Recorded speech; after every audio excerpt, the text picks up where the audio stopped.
Good morning and welcome to the Dub Herring Park here on the campus of Poplarville Community College. As the late, great Jack Crystal would say, we got ourselves a breakfast job today. Yeah, we're going to play an early game here today. Originally scheduled for 2, moved to 1, back to 2, and now 10:30 a.m. Game 2 here between the homestanding Poplarville Community College Wildcats.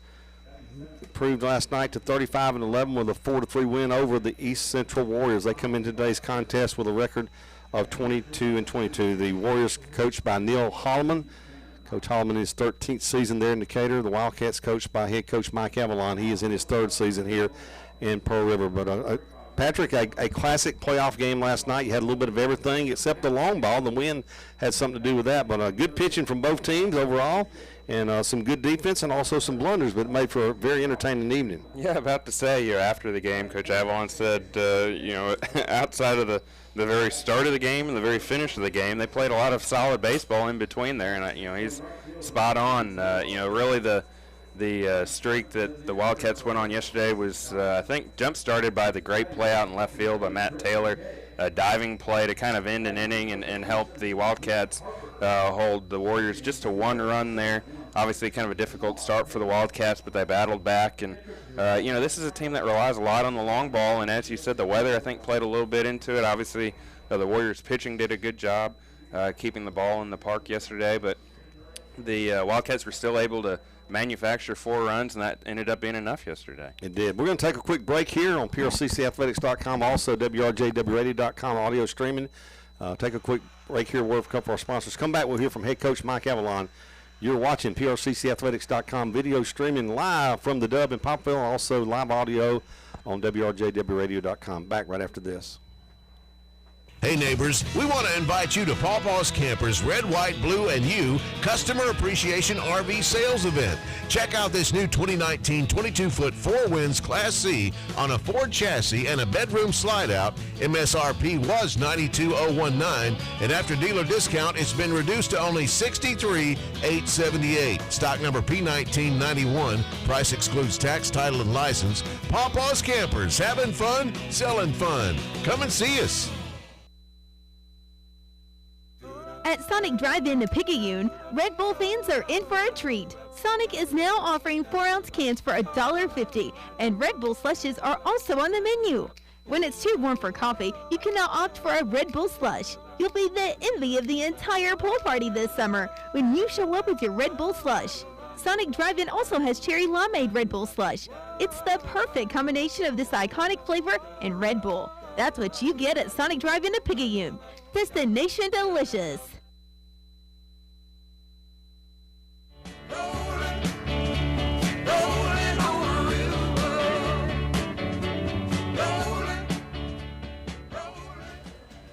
Coach Avalon, a quick turnaround, mainly due to the weather, and we're going to play a very early, as Jack Crystal would say, a breakfast job. Yeah, we're excited to go to play today. That's something we talked to him about this morning, was the fact that this is pretty much tournament time, and during that time of the year, games are played at different times, and you got to be able to get up and take care of your business. One of the things that we reminded them of is, the good thing, fortunately for us, is we're used to working at this time on Thursday. Thursday is our lift day in the mornings, and so all year we've had weights at 10:45 on Thursday, and so that's what we challenged them with this morning. There's nothing new for us. We got to go get our work done. We got to go punch the clock, and we got to compete and get after it. And so that's what hopefully our guys appreciate that, and they'll do their best to hold up their end of the bargain as far as making sure that we work when we're supposed to work. Mike, talking about playoff time. One of the things we kind of touched on this last night. I thought about this driving home last night. Man, when you get in this time of year, everything's critical. Base run is critical. Got us a run last night. Defensive play here and there last night. Made some big plays there. The play by Taylor was a huge play in that ball game. And, of course, timely hitting. There's no room for error at this time of year. No doubt. Yesterday, I thought, defense is something that was very good throughout the game. We had a shaky start and a shaky finish defensively, but defense is always going to be real key to what we do, as far as the game goes in a playoff setting. And that's something that I hope we do a little better job of today, just clean up a few things. If we can do that, we got Shamar on the mound. Shamar usually does what Shamar does, and he's going to compete and throw strikes and, give us a chance to win. But I do think today one thing that's going to be very important is how we defend. Just because this team's going to be tough, they're going to respond. They're going to make us beat them, to win. And so that's what we talked to our guys about this morning. And hopefully they trust us and we'll get it done. Mike, talking about Shamar, very unique individual. First and foremost, classy young man. But if you just look at him, here's a guy that he's a two-tooler in that. And I say that two position. Guy can play first base, hit the ball, hit for power, and then you got a guy that can go out on the mound. That special kind of player that comes along. Not a whole lot in a lifetime of a coach. Right. There's two words that come to mind when you think of Shamar Page. One is a winner, first and foremost, and the second thing is his toughness. And I think both of those will be tested today in a sense of, a tough thing to do in this game is to play a position and pitch. And it's something that, we're very careful with and, try to make sure we put him in the best position. But obviously playing late last night, he played first base for 9 innings. Now we're going to ask him to go out there and, toe the rubber and give us a chance to win. Shamar responds. I think he will today. It's just, again, the thing that I think will be tested today for him is his toughness, and I'm okay with that because I trust him. Mike, Penn's rested. Boy, I tell you, the last 4 games out, the Penn hadn't got a lot of work. Jared got to work last night, but that's a big key this time of year, too, to have a bunch of arms out there that they're ready to go. But the thing is, when you get great starting pitching, you don't always have to go to them. You can get much more situational than survival. Right. Well, we don't. I hope not to use a whole lot of our pen today, to be honest with you.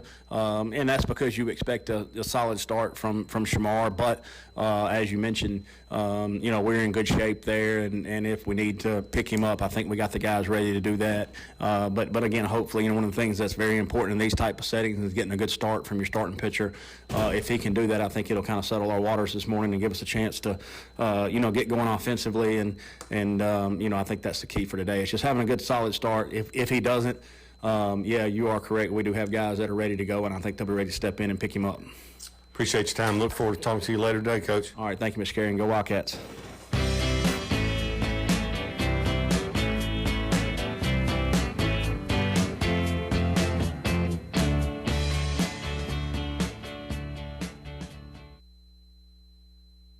With Bank Plus free student checking, you'll never have to set foot in a bank.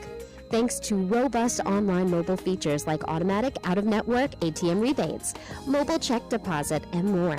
With Bank Plus free student checking, making a deposit is as easy as tap, snap, deposit. Easily deposit checks with your smartphone and save a trip to the bank. Bank Plus, it's more than just a name, it's a promise. Member FDIC.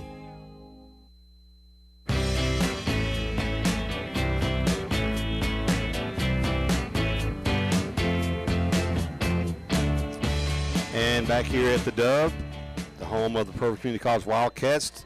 Today, Game 2, Wildcats win Game 1 last night by a score of 4-3.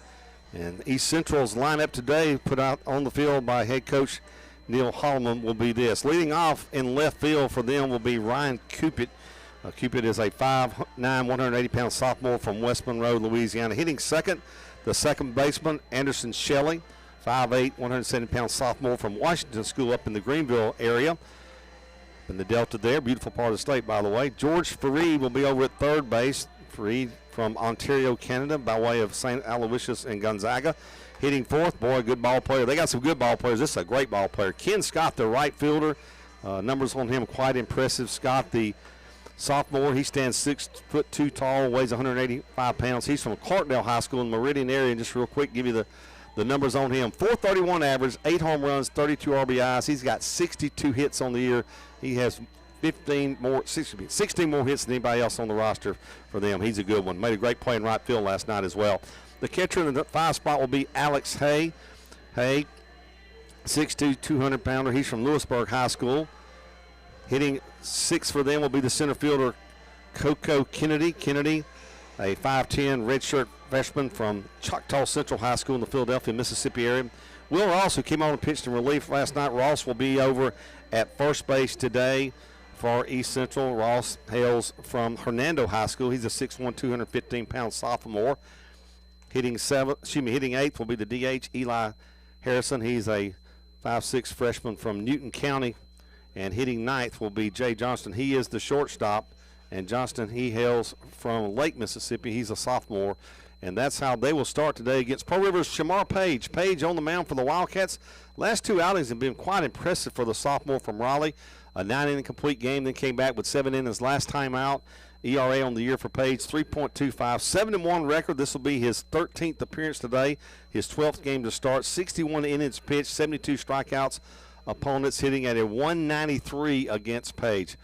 Defensively for the Wildcats, over at first base today will be Luke Harper. Harper caught last night, did a very good job. He'll be over at first base. Dexter Jordan at second, Wiley Cleveland at short, Austin Izio over at third, left to right, Matt Taylor, Reese Ewing, and Noah Berry in the outfield here at the Dub. And behind the plate, Britt McKay will be catching Shamar Page. We're getting underway here from the Dub. First pitch on the way, and that's a fastball, 89 mile an hour, going to miss outside.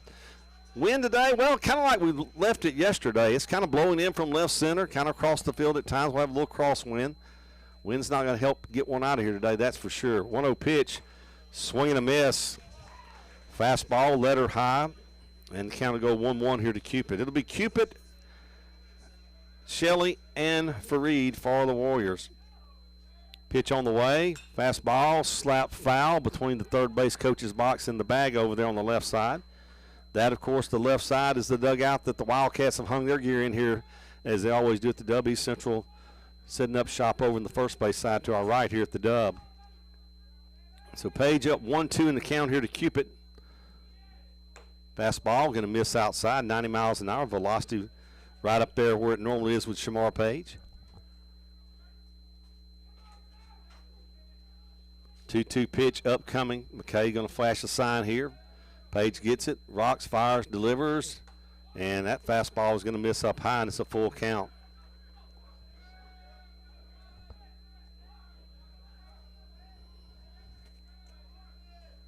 Cupid, 280 hitter on the year. Swing and a miss, struck him out with a fastball. Page came back with just a high heater, and he'll get the first out of the game on a strikeout on a fastball. That'll bring to the plate Anderson Shelley. Shelley batting from the right side. Shelley 311 on the year, 1 home run, 22 RBIs.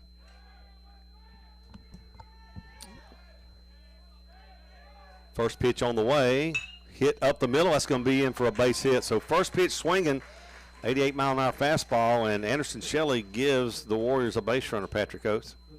Yeah, good piece of hitting up there. You know, obviously Shamar had a good start with the first batter, but now the Warriors have a runner on, and the Wildcats are going to have to adjust here. Sun out brightly here at the Dub. Game moved up due to the threat of rain that's really going to be bad late tonight. Boy, if they can get this game, and if a third game necessary in today, be a good thing, because there's some torrential rainfall coming across into Mississippi later today. Runner going on the first pitch. Fareed's going to pop it up. Cleveland goes back. Ewing with a long run, and Cleveland make the play. Boy, three Wildcats surrounded in there, and I thought for a minute, Patrick, that Ewing was going to call him out, but Cleveland all the way takes that ball and makes the catch about halfway out between the bag and where Reese Ewing lined up in center field. Well, and to be honest, off the bat, I thought it was going to go further out into the center field, but you know, as you said, good job by Wiley, tracking the ball back to shallow left center and making the grab. Looked like it was going to be a tricky play there. So Shelley was running on the pitch. He retreats. He's back over at first. We'll see if he runs here with Scott at the plate. He's not going this time. Breaking ball, ground ball, going to be a tough play. Izio's got to get it, and he can't get it to it in time. That's going to be an infield single. I don't think he throws him out, even if he feels the ball cleanly, because we know Ken Scott can run.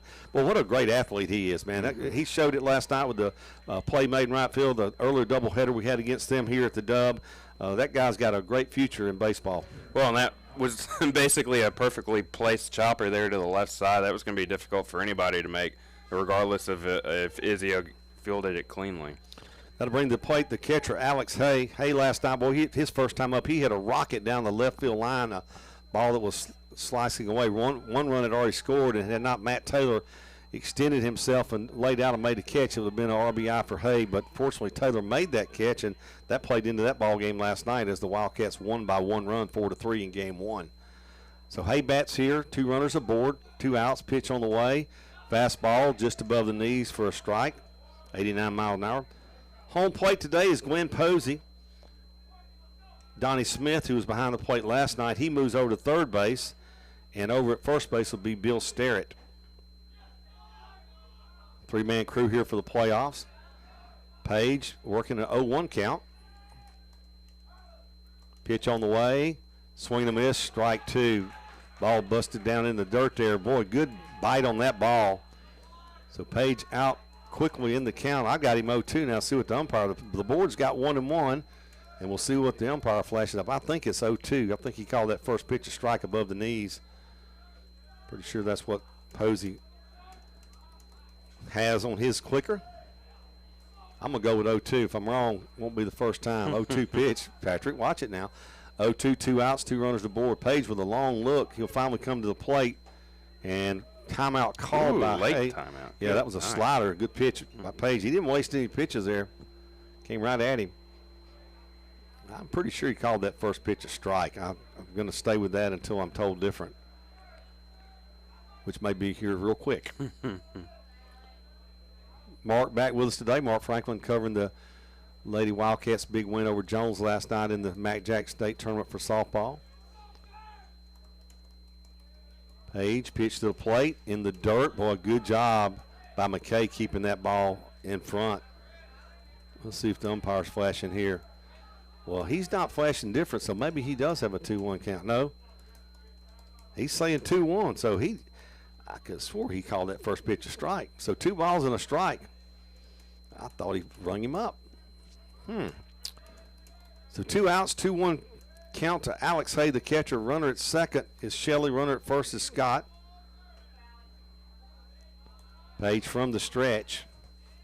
To the plate he comes. Change up, swing and a miss. Strike 2 now. 2-2 count. So Page, after showing the 88-mile-an-hour fastball and then the slider, which was actually a no pitch because the batter stepped out, and he comes back with a changeup. 2-2, big pitch here for Page, trying to get out of this first inning without any blemish. Pitch on the way, in the dirt. McKay will keep it in front of him, and the count will go full. So runners are going to be moving on the pitch here with 2 outs in the top of the first. These Central runners aboard here. It'll force the infielders to make the play across the first unless it's a one-hopper hit hard. 3-2, Page from the stretch. Pitch on the way. Call strike 3 at the knees. Perfect. 2 strikeouts in the inning, both of them called third strike fastballs for Page. 2 hits, no runs, 2 left for East Central. No score for them. Wildcats coming to bat here at the Dub in the bottom of the first. You're watching PRCCathletics.com and listed on WRJWradio.com audio portal. Back after this. Diamond Productions is a professional production house working with state-of-the-art equipment as well as some of the best professionals in the industry. Diamond Productions specializes in live event production and strives to make each project and production unique for their customers. With a full inventory of LED video wall, audio, lighting, and broadcast cameras, Diamond Productions can help take your business image, your event, and other venues to the next level. Contact them today at their website, dpvlive.com. Step up to the next level of event production and promotion today with Diamond Productions. Nobody's happy about a car accident, but Allstate guarantees you'll be happy with your claim experience. The Claim Satisfaction Guarantee, only from Allstate. They guarantee your claim will be fast, fair, and hassle-free, or your money back, no questions asked.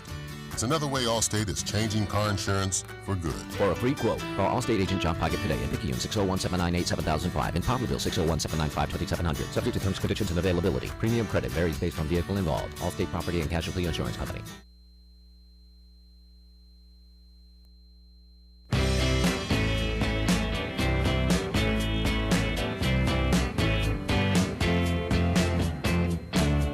Wildcats will come to bat. They'll bat this way today for head coach Mike Avalon. Matt Taylor leads it off. Sophomore from Raleigh. Austin Izio, freshman from Purvis Central, leads the Wildcats in a number of categories. He will bat second. Hitting third, the sophomore from Columbia Academy, Wiley Cleveland. Hitting fourth, freshman from Hattiesburg, Dexter Jordan. Jordan, 15 home runs, 55 RBIs on the year for him.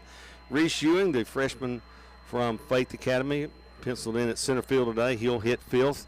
Noah Barron over in right field, sophomore from Hoover, Alabama. Quick shout out to the Barron family. I know they're watching or listening in Hoover today if at all possible. Also the Casey Donaldson, freshman from West Harrison. He'll hit seventh. He'll be the DH.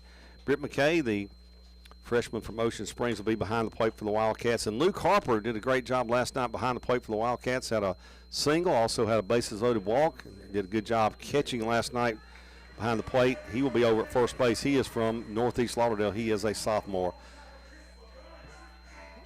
Defensively, it'll be Ross, Shelley, Johnston, and Fareed from right to left across the infield for the Warriors. Behind the plate, Alex Hay. On the mound, starting today for them is going to be Tanner Knight. 3.56 ERA, 4-5 on the year. First pitch, Taylor, swing and a miss, strike one. Knight has thrown 58 and a third innings. He struck out 48 batters. Opponents hitting .271 against Tanner Knight.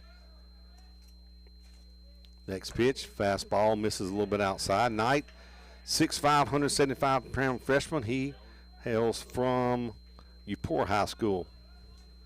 So 1-1 count here to Matt Taylor. Breaking ball, catches the inside corner, strike two. Well, Knight works quick, Patrick. He does. He doesn't waste any time. I remember last time he threw here in game two, he worked this game well into the 7th inning, if I'm not mistaken. Did a really good job for him last time. Wildcats have to be patient with Knight. I certainly appreciate his pace of play here. There you go. Fastball, call strike three on the outside corner. So good start for Knight. He gets the strikeout on a caught-looking fastball on the outside corner to Taylor. Brings to the plate Austin Izio, 365 on the year for the freshman from Provo Central. That leads the Wildcats. He's got 65 hits. That leads the Wildcats. He's got 4 triples. That leads the Wildcats. He's also got 8 homers and 39 RBIs. It might be easier to say what he doesn't lead the Well, Wildcats. that's, lesson learned. I'll do that next time around. Pitch on the way from Knight, hit hard. Nice play by the second baseman, Shelley. Shelley had to jump a little bit. First thing is he read the ball well. He had to take a couple steps to his right, timed his leap, and he'll catch the line drive off the bat of Izio for the second out of the inning. Wiley Cleveland at the plate. 2 hits for Cleveland last night. Stole home on the double steal executed by Noah Barron, and Cleveland get the Wildcats a run and a crucial part of the ball game. University of Louisiana Monroe signee. First pitch on the way from Knight. Slider going to miss outside and be ball one. Dexter Jordan in the on-deck circle for the Wildcats here. Should the inning be extended by Cleveland here. We have sunshine now, a little overcast skies. I think it's going to be that way off and on all morning here.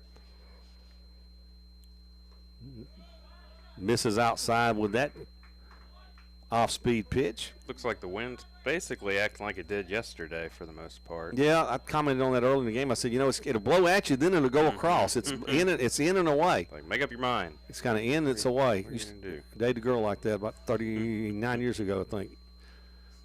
Fastball, call for a strike on the outside corner. And let me explain that. Sometimes she was here and sometimes she was gone. So I don't want to get anything other than that. I don't know why it came up, but it just kind of flew in. It's early, Patrick. It's early.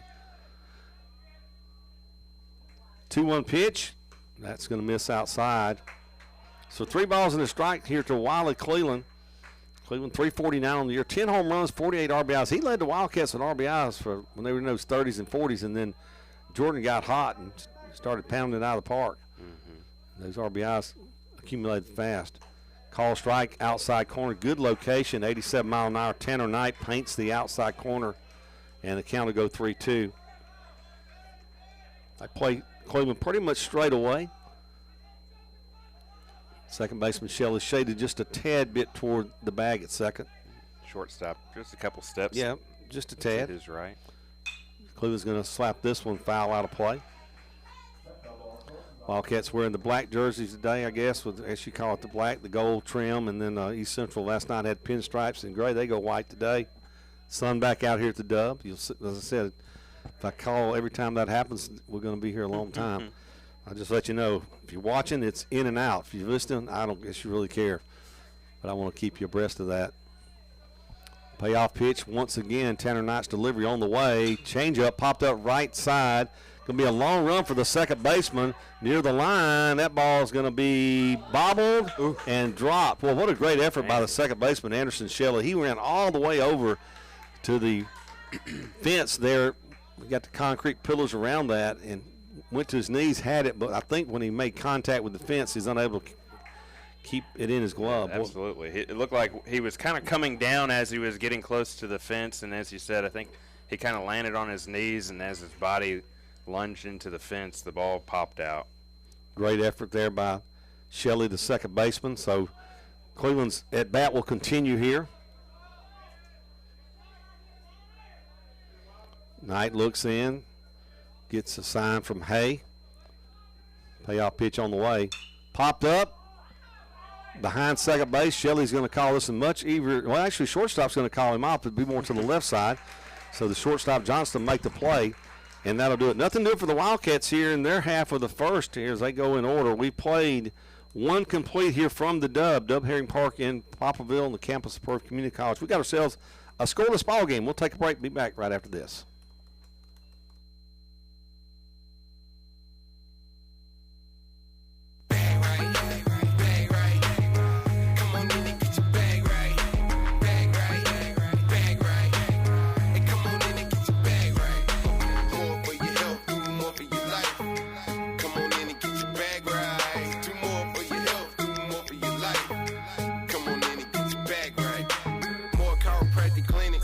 at 601-749-4939 or visit the website at www.more/cairo.com.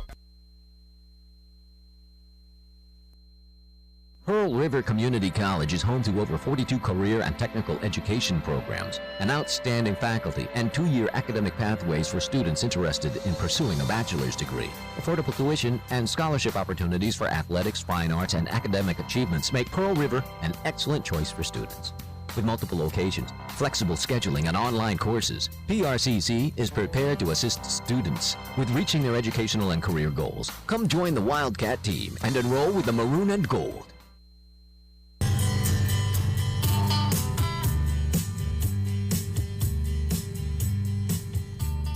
So we've put one inning in the books here in Game 2 of this best-of-3 series from the Dub. Wildcats leading games 1-0 after winning by a score of 4-3 last night. Shamar Page, 15 pitches in the first inning, stranded 2 runners after giving up 2 hits. He'll face 6, 7, 8 in the order for East Central. It'll be Kennedy, Ross, and Harrison. First pitch from Page. Breaking ball, check swing, and I think they're going to ask for an appeal, and they're going to say did not go over at first base. Played umpire Glenn Posey checks down first base with Bill Sterrett. Sterrett said he did not swing the bat. 1-0 pitch. Page kind of rocking a little bit out there today, trying to get a little I've noticed that. When he kind of gets into a rhythm, he kind of, like you said, kind of rocks back and forth a little bit, and then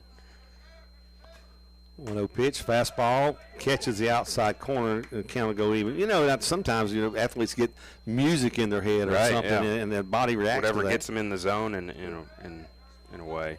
1-1 pitch on the way. Fastball just a little bit off the plate this time. Good location, 2 balls and a strike. Some of the Wildcat faithful hoping that would be called a strike, but it was clearly off the plate. Good 6 inches. So 2 balls and a strike to Kennedy. Here's a breaking ball, lifted left side. Cleveland shortstop over behind third base near the line. He'll go into foul territory, reach up, glove it for the first out of the inning. Good job over there by Wiley, ranging to his right, tracking the ball. You know, in this sky today, I think it might be a little difficult to track the ball at times, and he did a good job going all the way over to the foul line or fair line, whichever you prefer. Yeah, I'm working and making on the grab. I'm working. See, you even thought about it. I'm making progress with you to get you even say fair line. I'll argue that to my grave. Page comes back, fastball, 89 miles an hour, just above the knees. First strike to Will Ross. Ross didn't bat last night. He came on, pitched in relief. He'll be at first base today. 268 on the year. He's got 7 RBIs to his credit. 0-1 pitch on the way. That's going to miss down low. Well, Page and Knight, they want to get to lunch early today. I tell you, boy, they're wasting no time. Both these right-handers, they're working quick, fast. Love that. In a hurry. Page gets the sign. Pitch on the way. Just missed off the plate. Boy, he's been nibbling that outside corner the whole first 2 innings here, Patrick. All around it. Ball's a little bit outside again. 2 balls and a strike, 1 out, nobody aboard. Scoreless ball game, top of the second. Small Page pitch on the way to Will Ross. And he'll hit that one to the right side. Luke Harper at first base takes 2 steps and says, I don't think so. That ball back over the berm. Count will go 2-2. So 2-2, 1 out. Page looking in. Got that little rocking motion going right now. Pitch on the way. Breaking ball, swing and miss. Ross, ball in the dirt. McKay's going to have to throw it to first. He'll throw it to first to Harper for the out. So strikeout number 3 here in the ball game for Shamar Page. That one comes on the breaking ball. And that'll bring up the designated hitter, Eli Harrison. You know, you were talking about Shamar kind of nibbling at that spot in the zone. You got to wonder if that gets in a batter's head sometimes, and he's worried that you're going to, you know, just maybe get over the plate. And it looked like he extended his zone a little bit, and obviously Shamar did a good job getting in the chase there. Exactly. Great observation there. That's exactly what I think he's doing. First pitch was a strike. Next pitch hit hard. Line drive. Dexter Jordan makes the play. That's the third out. So both Knight and Page in their innings with line drive balls. We've played 2 complete here. No score from the, we've played 1.5 from the dub. Woo. Getting ahead of ourselves. Getting ahead of us. I'm working as fast as those pitchers. We'll go to the bottom of the second. 1.5 innings in the books here. Scoreless from the dub. Back after this. Hello, I'm Tara Keller from right here in our hometown of Picayune. When I see my boys starting their first day at school or my friends and family buying their forever home, it reminds me how America got started with life, liberty, and the pursuit of happiness. But let's face it, one serious mistake puts all that in jeopardy, and that's why I'm devoted to representing and educating families with their legal needs. Call me at 601-749-0080 when you're facing a divorce or closing a deal on a home. I can help. I'm Tara Keller, attorney at law. I'm Malcolm Perry, District 2 Supervisor, and on behalf of the Pearl River County Board of Supervisors, economic development in Pearl River County demands that we make a great first impression when people visit our county. Look around. We are making positive strides to improve our roads, our bridges, our infrastructure, our buildings, our technology, and our services to you, the residents of this great county. We all have a vested interest to make Pearl River County the best in the state, and we need your support to make it happen. Be a part of it today. Keep Pearl River County clean.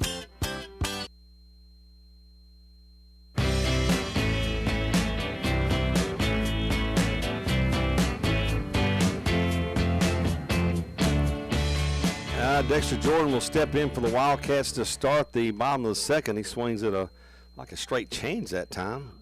Jordan out in front of that pitch from Tanner Knight. Knight 12 pitches in the first frame. 0-1 pitch on the way. Fastball just above the knees for a strike. So he starts Jordan off with something, maybe a little change there. And comes back with a fastball, and he gets Jordan down the count. No balls, 2 strikes. 15 home runs, 55 RBIs for Jordan. That ball outside, ball 1. I want to see if you can get him chase one. 278 average for the freshman from Hattiesburg. Got a single last night. Drove in a run for the Wildcats. So 1 ball, 2 strike pitch. And Jordan's going to call for and receive timeout from Gwen Posey.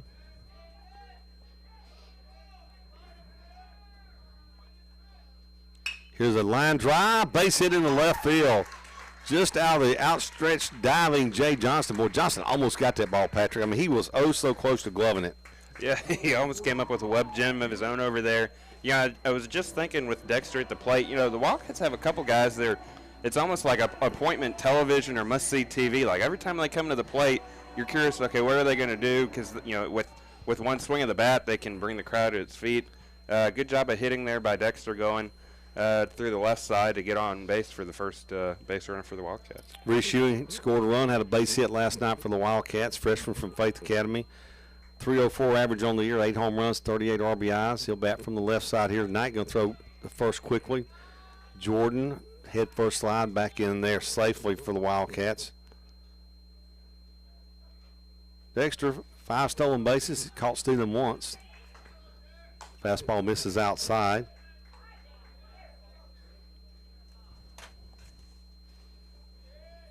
And I just say this, Dexter doesn't steal a lot of bases because he's either around them or he does that a lot. Got a good lead over at first this time. Knight's pitch. Ewing's going to slice this one foul down the left side. That ball will make it into the Wildcat bullpen.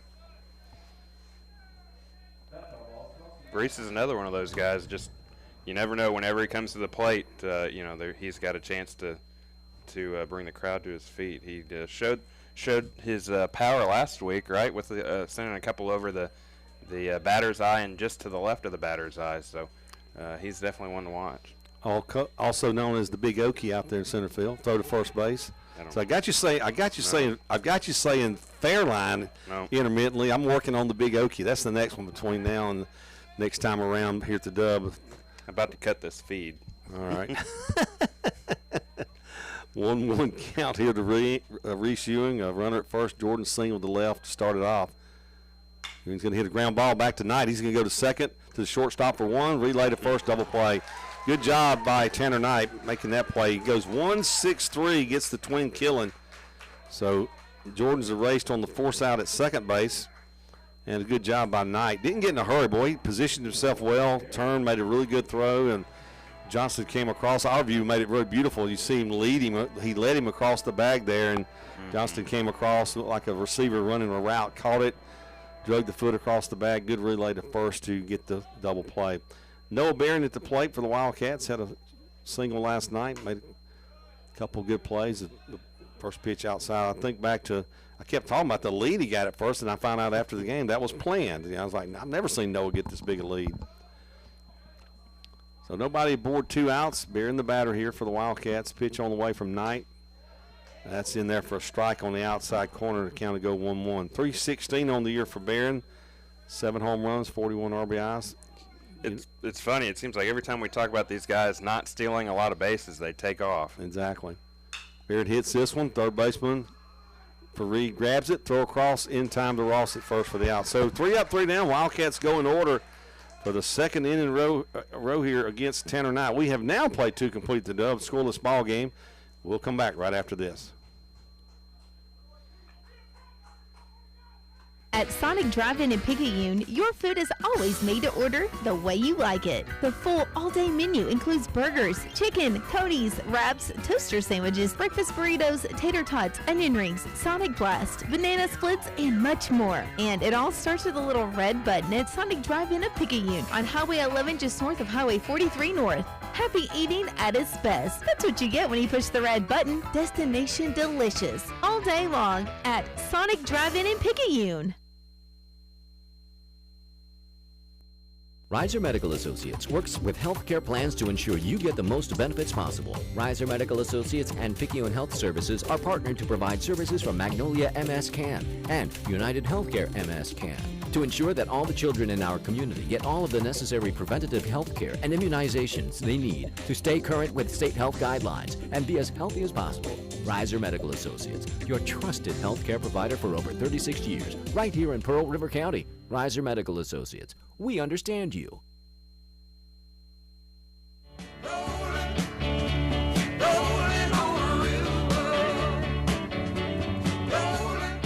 And we're going to move to the top of the third inning here. The Wildcats on defense. Harper at first, Jordan at second. Over at short will be Wiley Cleveland. Over at third base, Austin Izio. Outfield left to right will be Taylor, Ewing, and Barron. Britt McKay behind the plate.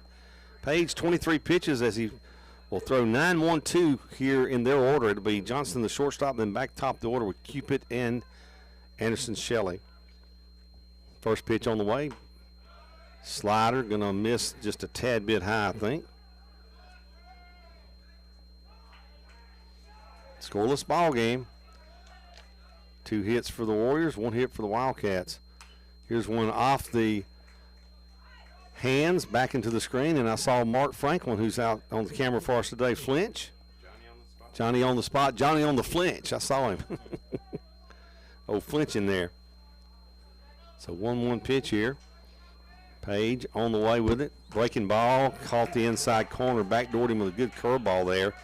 And the count's going to go 1 ball, 2 strikes here to Jay Johnston, the shortstop. He's from Lake Mississippi. Slider in the dirt.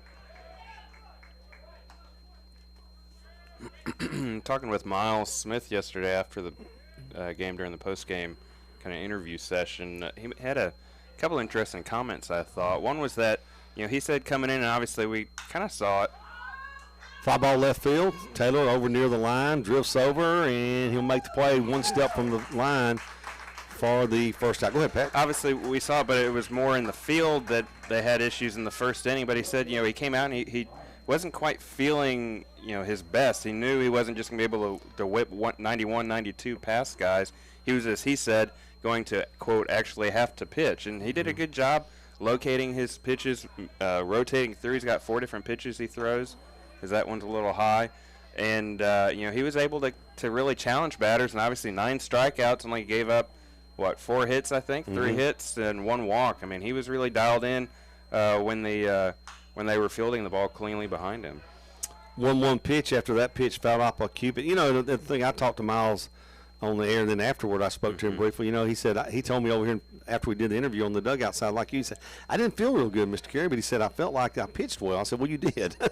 Well, and he's one of those guys, the term gets thrown around a lot, but I think he qualifies, kind of a bulldog mentality sometimes where, they might not have their best stuff, and it's almost like it makes them mad, and they just want to challenge and just bear down, and he did a good job of that yesterday. This one fouled over, going to make its way out of play out behind the Wildcat dugout on the third base side.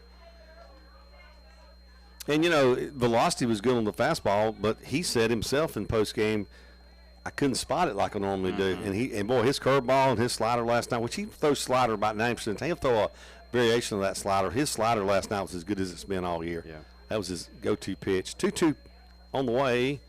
Breaking ball just missed the outside corner. So it'll be a full count to Cupid. Cupid struck out looking at a fastball on a full count back in the first. So what Page comes back with here. Cupid standing right on those lines painted here on the turf around home plate, as close to the plate as he can get. 3-2 pitch. He'll lift this one left side. Ewing, then Taylor. No, it'll be Taylor. Wynn's going to push that ball way to left field. Ewing thought he was going to have a play where he came up there and hit his, kind of hit the glove, and then I'm looking at him like, wait a minute, the ball's not around you. Good job communicating out there. Absolutely. We laugh about it, but the wind here at the Dub sometimes can really be, I don't say this, the word treacherous. I mean, we saw it even last night, a couple balls, where guys think they're camped under it, and it becomes a staggering act underneath it to get it, like Otis from Mayberry RFD. Anderson Shelley, the batter here with 2 outs. Fastball in there for a strike. Shelley last time singled sharply up the middle on the first pitch he saw. No balls and a strike here. 2 outs, nobody aboard. Top of the third, scoreless ball game. Fastball hit hard. That ball is going to get down in left center field. Taylor's going to come over, field it on 1 hop. So Anderson Shelley 2 for 2 on the day for East Central. Single to center, now he's single to left.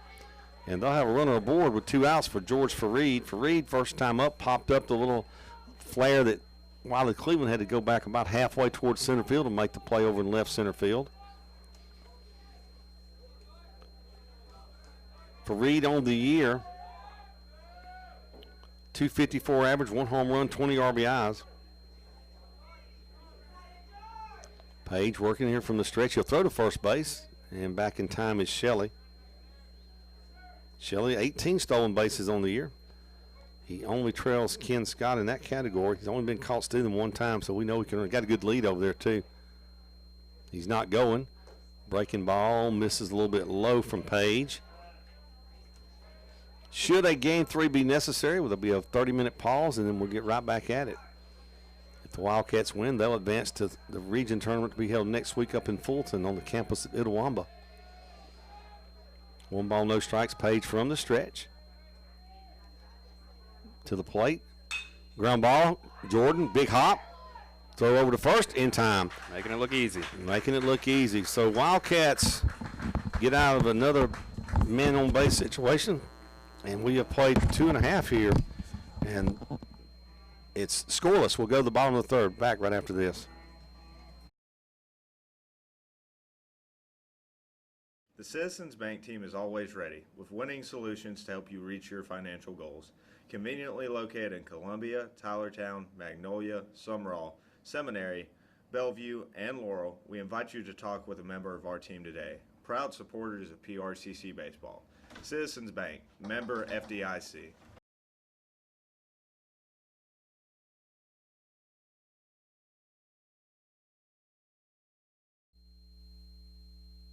Hey friends, it's Pawpaw's Campers Red, White, Blue, and You Customer Appreciation Sale going strong all month long in Picayune. Come and pick out a Catalina, Wildwood, Primetime, Rockwood, Winnebago, Freedom Express, Zinger, Heritage Glen, Shasta, Four Winds, Concord, Freelander, Sunseeker, and Tiffin Class A motorhomes. It's for sure a great line of RVs right here at one location in Picayune, Mississippi. Check them all out at pawpawsniceprice.com. That's pawpawsniceprice.com. Come and see us.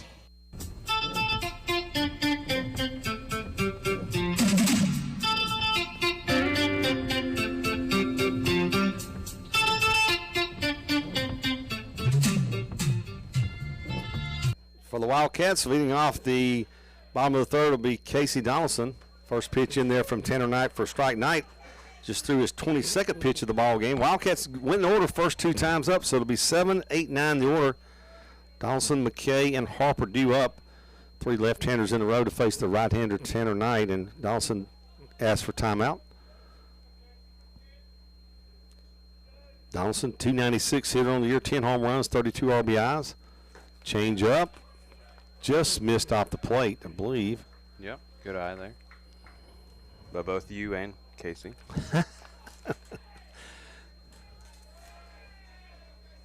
Knight's pitch on the way. Big hopper up the middle. Shortstop's going to grab it, get rid of it, and get him at first. Boy, good job by the shortstop, Jay Johnston. Came across and on the run, got the ball transitioned from his glove to his hand, made a good throw. Good job by the shortstop. If the batter was slightly faster, might have had a chance to leg out a base hit there, but good job by Johnson making the play there. Britt McKay gets penciled in for catching for the Wildcats today. One of those three very good guys behind the plate. He'll bat here with one out, and he'll take a curveball in the dirt from Knight for ball one. McKay, 2 home runs on the year, 12 RBIs, 256 hitter, average-wise. Fastball misses outside. McKay went through that stretch, the Meridian game. Game 1 at Meridian, I should say, got injured running the bases and missed about 2.5 weeks of the season, roughly, I think, 8, 9 ball games before he was able to get back and play. Fastball, swing and a miss on an 88-mile-an-hour heater from Tanner Knight. I think they basically kind of eased him back into this role. You know, first he had a pinch hit, and then he, I think, was DHing, and then they let him get back in behind the plate, and obviously it looks like he's at least close to full strength, if not back to full strength. Good hard slider from Knight that time, misses. Knight 6'5", 175 from Upor. Pitch on the way, ball 4. So McKay will give the Wildcats their second run of the ball game. Jordan had a leadoff single in the second, but he got erased on a 1-6-3 double play. So McKay over at first. That'll bring the plate Luke Harper. Harper, a good ball game for him last night. Did a good job handling Miles Smith from the catcher position. And Luke Harper also had a single, hit the ball the other way last night. And he also had a bases loaded walk that brought in a run for the Wildcats. Right, ended up with 2 walks. He's a guy that Coach Avalon praised post-game. Didn't necessarily have a huge box score game day, if that makes sense. But just did a lot of little things right, and as you said, bases loaded walk was huge, obviously, in a 1-run game. McKay over at first. Pitch on the way. Fastball misses outside. So Knight working here from the stretch. Defensively over at first, he's got Will Ross. Second base, Anderson Shelley. Shortstop's Jay Johnson. Third base, George Fareed. I mentioned Alex Hay, the catcher. Outfield left to right is Cupid, Kennedy, and Scott. Knight from the stretch. Pitch on the way. Change up. That's going to float high out of the strike zone. The count will go 2 balls and no strikes. I'll go back to yesterday. They're going to get a visit here from the bench. Let's go back to yesterday, you know, and looking at Scott started the ball game for them. And, you know, he is a crafty guy. First time against the Wildcats when he got the win, he threw 153 pitches. But if you look back at the way he threw yesterday, he is a hard guy to hit, is Javian Stone. I said Scott. I meant to say Stone. I was thinking of the right fielder, Scott. I'm going to talk about that in a minute. But I'll go back to Stone yesterday. Boy, he's a guy that's hard to hit because he never throws 2 pitches that seem like in the same location at the same speed. And he is a true definition of a guy that pitches. Not overpowering, as you said many times, but he's a hard guy to read. And Knight's similar. Knight throws a little bit harder, but he's the same way. He's nibbling. He's constantly moving the ball around. He's showed the changeup a couple times. Harper shows bunt, going to bunt it toward third. It's going to be fielded fair. Throw to first base in time. And on his way to third, nobody covering will be McKay. Good heads-up play there. Nobody covering. Shortstop broke to second. And so on his way to third on the bunt laid down by Harper. So Harper will get credit for a sack bunt. Good job there by the Wildcats taking advantage. You know, how many times do you see where guys at the last second realize nobody's covering third and, you know, a fielder gets over there just in time to keep the runner at second? Obviously, good job there by Britt and Coach Drew LaBounty noticing no fielder within range, and he's able to take the extra base there. Matt Taylor will bat here, top of the order, 357 on the year, 6 home runs, 43 RBIs. Taylor chance to drive in a run here for the Wildcats. Fastball just missed outside. You know, they may have also got caught up a little bit in admiring that play there. Good job by the third baseman over there to make the out at first, and next thing you know, you're kind of napping a little bit, and good job by Britt getting over at third. Fastball just above the knees for a strike, and the count to go 1-1 here to Taylor. Yeah, it was a good play by Fareed. He had a tough chance there. Yeah, and Luke, you know, he's typically a catcher. He's playing first today, but you know, he's just a good athlete. I mean, he's a guy who could play pretty much anywhere in the field, I think, if they needed him to. So that was not an easy play. Taylor's going to foul that one straight back into the screen. Not like you had a big lumbering base runner coming down to first that you knew you could just take your time and get the ball over to first. That's how it was when I batted. They knew it was going to be like Paul Bunyan lumbering style. Will you stop? It's true. I was slow of foot. When you weren't hitting them out of the park, from what I understand. No, that wasn't true either. No, that was in wiffle ball. Oh. You read the wrong report. 1-2 runner at third. Taylor's going to hit this one to right field. It's going to be out of play behind the fence, down past the dugout. I hate when I read the wiffle ball report instead of the baseball report. A friend of mine described us, one of our guys at part of our WRJW announcers. You know, we cover Poplarville Community College, Poplarville Central High School, and also Picayune. And one of our guys one night, he's describing it to listeners. He said, "Folks, hitting his ball is like hitting a wiffle ball." He said, "Every time it moves," and it was indeed that. With that bam bat. Yeah, exactly. 1-2 pitch on the way to Taylor. Fastball misses off the plate. So 2-2 now to Matt Taylor. McKay running over at third. He walked with one out, moved up on a sack bunt that Harper bunted down third base, and after no one was covering the bag, McKay, under good direction from third base coach Drew LaBounty, brought him all the way to third. He's over there now with 2 outs. Taylor a chance to drive a run in here, or maybe a wild pitch will get a run in for the Wildcats. Knight shakes off the sign he gets from Hay. He takes one in here. Ground ball hit to the right side. Second baseman gloves it, throws to first in time. So a good job by Knight. He works out a little bit of a situation there. We have played 3 complete from the dub. We've got ourselves a scoreless ball game here in Game 2 between Pearl River and East Central. You're watching PRCCathletics.com, listed on WRJWRadio.com audio portal. We'll take a break, come back right after this.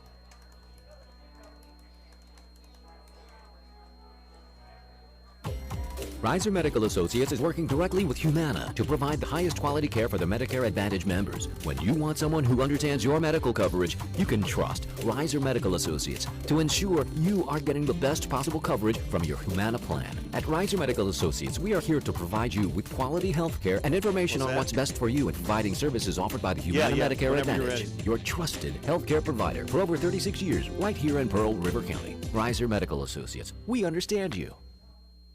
Hello, I'm Malcolm Perry, Supervisor for District 2 of Pearl River County. The Board of Supervisors would like to stress the importance of creating a clean, safe environment here in our county and encourage each of our residents to join us in this effort. We are making strides to improve our roads, our bridges, our infrastructure, our technology, and our services to you, the residents of this great county. We also understand the importance of education and athletic competition and more wish the Blue Devils, the Hornets, the Maroon Tide, and the PRCC Wildcats the best the rest of this season.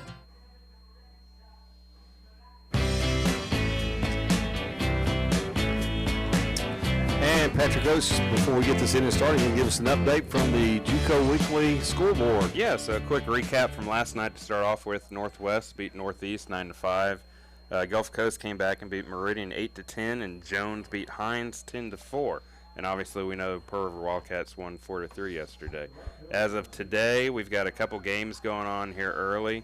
Hines is up pretty big already on Jones, second inning, 5-1. Hines up on Jones, and Meridian and Gulf Coast has been delayed because of weather. The batter's going to be Ken Scott, so it'll be 4, 5, 6 in the order. Scott had an infield single first time up. And it appears Northeast, Northwest have pushed their game 2 back to tomorrow at 2 p.m. Okay. 2 balls, no strikes. Thank you, Patrick. JUCO Weekly. My good friend, Mr. Mike Frazier. Pitch on the way. That ball's going to miss a tad bit down. 2 balls and a strike here to Ken Scott. Scott, 431 on the year, 8 homers, 32 RBIs. Follow this guy, folks. He's going to play some baseball next level for sure, and then some. Fastball misses outside, 3-1. That's the thing about the Mac Jack, man. You see these guys, and 4 or 5 years down the road, you may see them on MLB, ESPN, recaps or highlights, or you'll hear about them making their way up through the ranks. Man, there's some talent in this conference. 3 balls and a strike. Page pitch on the way. Base hit to left field. Scott slaps that one very hard in between short and second. So 2 hits on the game for Scott. That'll bring up Alex Hay, the catcher. Hay, caught looking on a K, backward K last time on a fastball on a full count pitch. Page had thrown 38 pitches coming into this inning.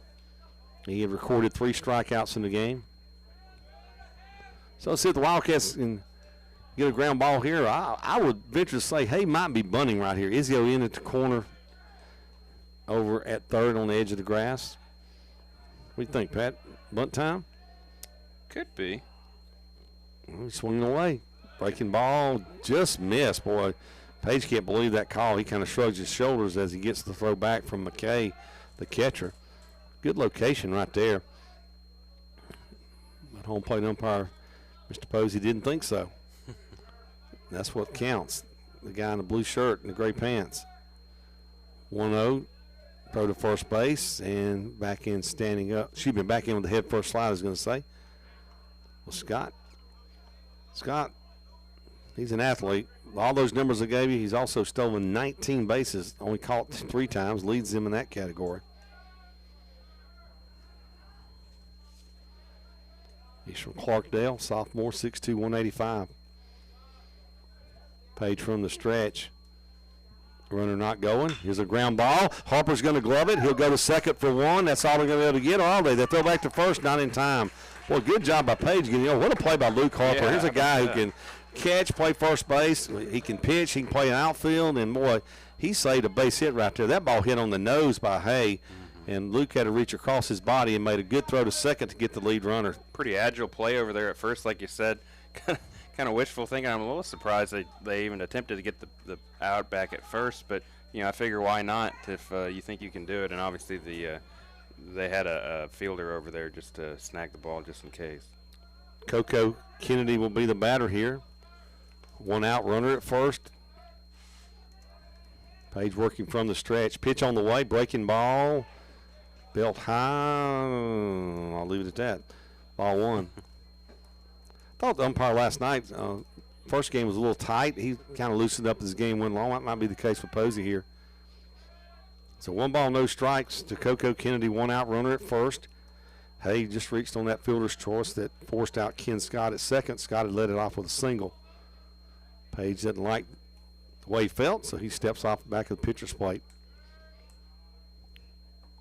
Quick shout out to all our friends up in Decatur and around the world tuning in today for Wildcats streaming of this ball game on PRCCathletics.com. I know we got a lot of our local folks today listening on WRJWradio.com audio portal. I had a couple of texts this morning that said, what time's the game? And I said 10:30. Just found out. They go, I'll catch it when I go to lunch at 11. So a lot of those folks are probably 20 minutes into it as they go to lunch. So Coach Avalon wants to come out and have a word with Page and the infielders. I thought first if Page was not happy with what it was, Avalon had called timeout. That's why Page stepped off. Mike Avalon, 3rd year here with the Wildcats. Just trying to make sure everybody's on the same page, probably. Great insight. I like talking to Coach Izio after the game. I'll ask him when he or Mike go out and then give us what do you say? He said, well, like last night I said, went out and talked to Miles there in that 7th. What was that about? I said, well, it was a big pitch. It was the middle of the count, a big pitch. I wanted him to, think about what he wanted to throw here and be comfortable with it. And he said sometimes, you just got to go talk to those guys to slow them down. Mm-hmm. And boy, Izio's insight on what he does with these pitchers is really, it's special. I mean, he's a great recruiter. He's a great pitching coach. Mm-hmm. Of course, he was a dandy in high school and a great one at South. Throw to first base. Hey, back in standing up. And he's about as big of a competitor as you'll meet. Oh, yeah. I'm going to play cards with him one day. Ooh. I hear he's a card player. Somebody told me that. It might have been his brother. One of them was a really avid card player. I can't remember who it was. I was talking to someday. He said, boy, you talking about somebody to get after it. Throw to first, back in safely is Hay at first. Scoreless ball game, top of the fourth here at the Dub. Wildcats lead this series 1-0. Looks like Meridian and Gulf Coast are back in another rain delay. Haven't even been able to start the game yet. 1-0 pitch. Ball misses inside. They had bumped that one up to 10 o'clock trying to beat the weather, and it looks like it was for naught. Right now, Hines is up 5-4. Looks like Jones has scored 3 runs now after 4 innings. 2 balls, no strikes, 1 out, runner at first. Top of the fourth here, East Central batting. Page from the stretch. Pitch on the way. Swing and a miss. Boy, great change up there. I mean, he just took something off of that pitch, and Kennedy swung right through it.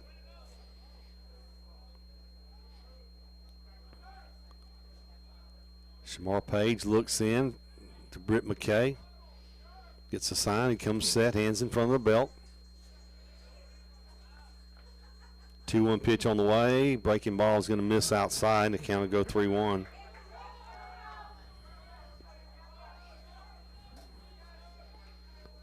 Four hits for East Central in the ball game. They're scoreless. Wildcats have 1 hit. They're scoreless. We're in the top of the fourth here. Kerry Munson along with Patrick Oakes from the Dub. Mark Franklin operating the camera today. Runner going. Here's a ground ball. Cleveland in the hole, going to field it. Long throw, and good job by Cleveland. Runner's going to advance. So out at first, they say that a couple of shouts about Harper dropping the ball. He actually was way off the bag. He was reaching in to take it out of his glove. So 2 outs. That'll put the runner Hay down at second. He's running. Good job by the Warriors and head coach Neil Holloman there by ability to stay out of a double play. That would have been double play all the way there, Patrick, had he not started the runner. Yeah, so good, for sure. good call by them. Will Ross, the batter, struck out swinging at a slider last time up. Runner down at scoring position. Third. Let's see, 3 out of 4 innings they've had a man in scoring position, East Central. Pitch on the way, breaking ball, swing and a miss.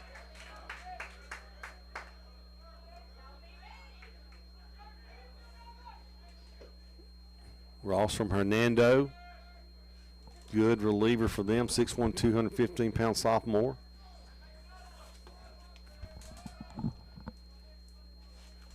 Page looks in, gets a sign. He'll come set. He'll glance towards second. 0-1 pitch on the way. Shows bunt. Bunts it back in front of the plate. McKay grabs it, throws to first. Low throw, and boy, good job by Harper. Harper had to reach almost into the feet of Ross to get that throw. So a good idea by Ross, and a good job getting out there and grabbing that ball and slinging it down to first is going to be a good play by the catcher, Britt McKay. So we have played 3.5 here from the Dub, and it's a scoreless ball game. Wildcats coming to bat. We'll be back right after this. Poplarville's all-new El Mariachi Garibaldi Mexican restaurant in the College Square Retail Center has its lunch menu available 7 days a week until 3 p.m. Enjoy their authentic Mexican tacos with chicken, adobada, chorizo, and al pastor. Try their tortilla soup, the Coach Special, or any of their authentic Mexican meals. Open 7 days a week and until 10 p.m. on Friday and Saturday. Come in and enjoy the best Mexican in the area and have a cold beverage from the bar. Located right across from Pearl River Community College, El Mariachi Garibaldi is the place where friends meet to enjoy good times, great food, and cold beverages. Go Wildcats from El Mariachi Garibaldi Mexican Restaurant.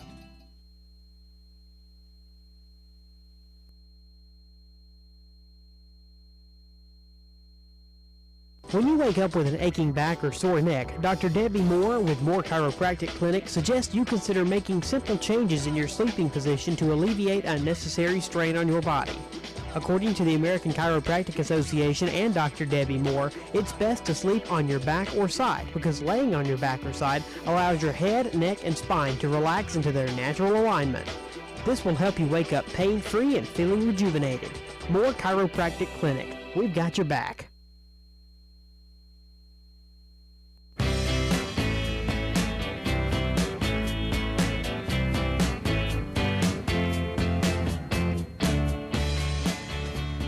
And we will move to the bottom of the fourth inning, scoreless ball game here from the Dub. Kerry Metzler along with Patrick Oates and the Tanner Knight and Shamar Page both doing a really good job pitching here for their respective teams. Knight has thrown 39 pitches as he goes to the fourth inning. Page just finished his fourth inning. He's at 52. So you figure Knight will probably be somewhere around that this inning. And for the Wildcats, well, it's going to be 37 and 52. There you go. That's what I got. Well, I got 39 and 52, so I'm off 2 pitches. Let me correct that right now. Thank you, sir. Wildcats will be Izio, Cleveland, Jordan, 2, 3, 4 in order to face Knight. First pitch on the way. Fastball in there for strike one.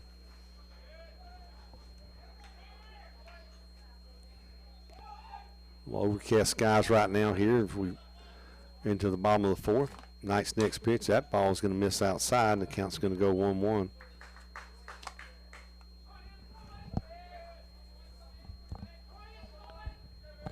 Izio, 1-1 pitch. He'll take that one out of the zone. The count will go 2 balls and a strike. Congratulations again goes out to head coach Lee White and her Wildcat ladies softball team. Big win over Jones last night. I texted her this morning. I said, hey, I knew you were going to win. I told Dr. Panero that. She said, thank you. That was a big win for them.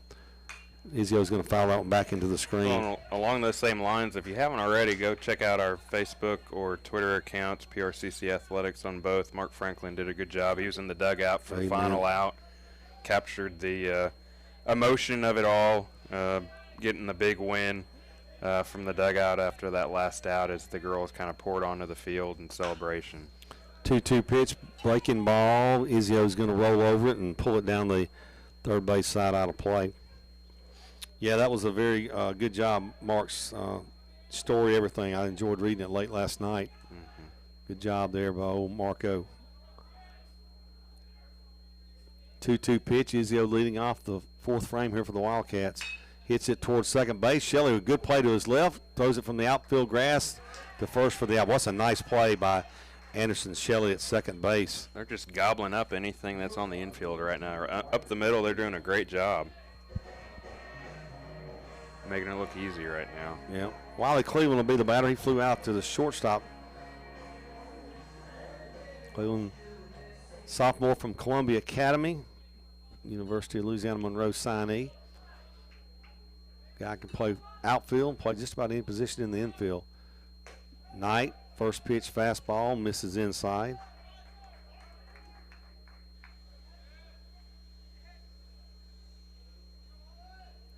Knight gets a sign. 1-0 pitch on the way, and curveball going to miss inside. The count will go 2 balls, no strikes. Nobody stirring in either of the pins at this point. Both Knight and Page pitching quite well. 2 sophomore right-handers. Looked like Knight maybe just lost. I don't know if he lost the grip, but you could tell by his follow-through he wasn't quite happy with that one. Cleveland hits it towards center field. Going back is Kennedy. He'll make the play. Good job by Kennedy running to his left toward the Big Okie out there in center field. Makes the play. So 2 outs in the inning. You're asking for it. I'm just, hey, calling it like I see it. Oh, me. Dexter Jordan will be next up. Jordan singled left field first time up, and then it was raced on the 1-6-3 double play off the bat of Ewing, who trails him in the order. Jordan, 55 RBIs, 15 home runs for the freshman. Swing and a miss, fastball. Dexter pulled off of that one a little bit. Maybe tried to hit it a little too hard. That's something he can do is hit it hard. 2 outs, nobody aboard. 0-1 pitch on the way from Knight. Fastball, swing and a miss again. Think about Knight. He's 85, and I'll tell you what, his ball gets on you quick. He's 6'5". He hides the ball really well. You know, we're looking straight at it. Almost we're a little bit elevated, the same angle as the hitter. He hides the ball extremely well. Just kind of explodes out of his hand. That ball misses outside. Kind of a little crossover move there. Stepped toward third and then came back across. A little life on that one, as you said. Yes, that ball had a lot of action, a lot of movement. 1 ball, 2 strikes to Jordan. Probably going to see a breaking ball right here. He kind of got him set up for it if he wants to throw that. 1-2 pitch. Breaking ball in the dirt. Good eye by Dexter, laying off of that one. 2-2 count. Now you're going to have to come back here and see if you can get the fastball by him. Jordan will dig in here. I'm going to. It's a scary proposition. Yep. Well, he got him. He got 2 by him. He's kind of got him set up to show it to him again right here. We'll see what he does. He's shaking it off. Maybe not. That might have been what the call from the bench. He didn't want to throw. He said, "No, I'm not throwing him a fastball. I got away with. No, I got 2 by him. Didn't get away with him. I got 2. I don't want to take a chance here." So let's see what he comes with. I'm guessing like everybody else right now. 2-2 pitch on the way with 2 outs. Hit toward right field. Scott drifts back, pats his glove twice, and makes the play. Nothing doing for the Wildcats. 4 complete from the dub. We got ourselves a pitcher's duel here with Shamar Page and Tanner Knight. Both guys doing a great job for their respective teams. We'll take a quick break. Come back here on PRCCathletics.com, WRJWradio.com right after this.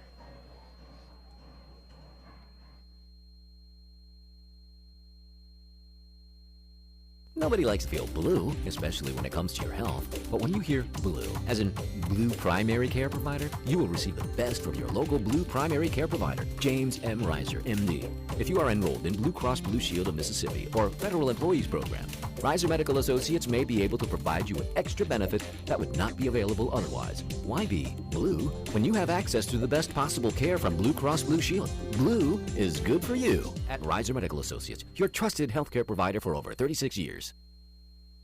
Pearl River Community College is home to over 42 career and technical education programs, an outstanding faculty, and 2-year academic pathways for students interested in pursuing a bachelor's degree. Affordable tuition and scholarship opportunities for athletics, fine arts, and academic achievements make Pearl River an excellent choice for students. With multiple locations, flexible scheduling, and online courses, PRCC is prepared to assist students with reaching their educational and career goals. Come join the Wildcat team and enroll with the Maroon and Gold.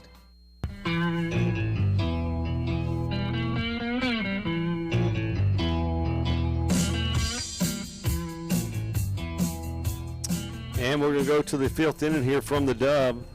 And for the East Central Warriors, they're going to be 8-9-1. The order will be the DH, Eli Harrison, then the shortstop, Jay Johnston. Back to top of the order, Ryan Cupid, the left fielder. Harrison lined out to Jordan at second base first time up. That was back in the 2nd inning. Page, 52 pitches. Here's the line drive. That ball is going to drop in just over the head of the shortstop for a base hit. So Cupid with a leadoff single. And once again, a base runner for East Central. That'll bring to the plate Jay Johnston, the shortstop. He flew out to left field first time up. And I would venture to say we're going to see a bunt right here, Patrick. Izio in on the edge of the grass, expecting that bunt. Scoreless ball game. Page pitch on the way, bunt shown, and he went. No, they're going to say he didn't go. They checked with home plate umpire Posey, checks with first base umpire Sterrett. Sterrett says he did not go. Emphatically, he said he didn't go. Guess not. I guess not. We'll leave it at that. 1 ball, no strikes. They may hit and run right here. They may not. They may take the bunt off. Page going to throw to first base, and back in time, standing up over at first base will be Harrison. So 1 ball, no strikes here to Jay Johnston, the shortstop. Scoreless ball game in the top of the 5th here from the dub. Page from the stretch, showing bunt again, bunts it toward first, and Luke Harper will grab it in foul territory. So the count will go 1-1 now.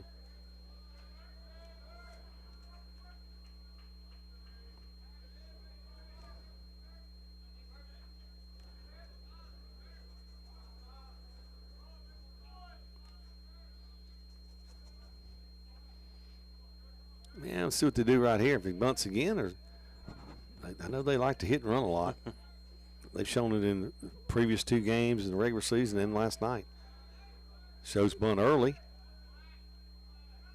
And he's going to hit and run. Here's the throw to second base. Runner went halfway, went back. Throw back to first base. Yep, that was the old fake bunting run, I guess. And fake bunt and run. Yeah, come back and swing at it. Fake bunt and run. So Coach Avalon's going to come out and talk. And they're going to – it should be a ball and 2 strikes. I'm not sure what the call is here. Coach Avalon talking with home plate umpire Gwen Posey to get an explanation of what's going on.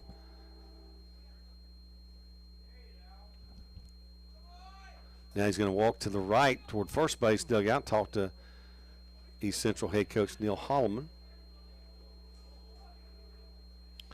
Now, Patrick, he swung the bat. That should make it a 1-2 count. Yeah, I thought so. I'm just curious what's going to happen right here.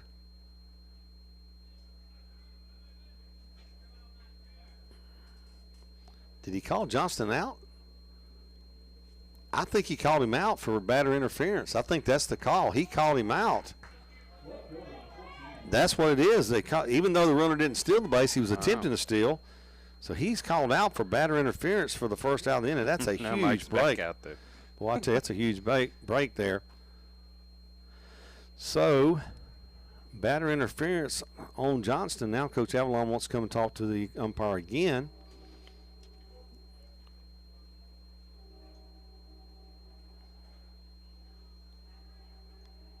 And they all nod their heads in agreement about something. And Coach Avalon may have told him, you know, he just want to make sure that there's not another opportunity there if that comes up again. Well, I guess right. They were going to hit and run. It's just that once the batter didn't hit the ball, the runner turned around. So batter interference. Johnston's out, 1 out. Page will throw to first base. Harrison back in safely. Back to the top of the order. Cupid, he has struck out and flew out to left field. Page from the stretch. Pitch on the way. Ground ball hit towards second.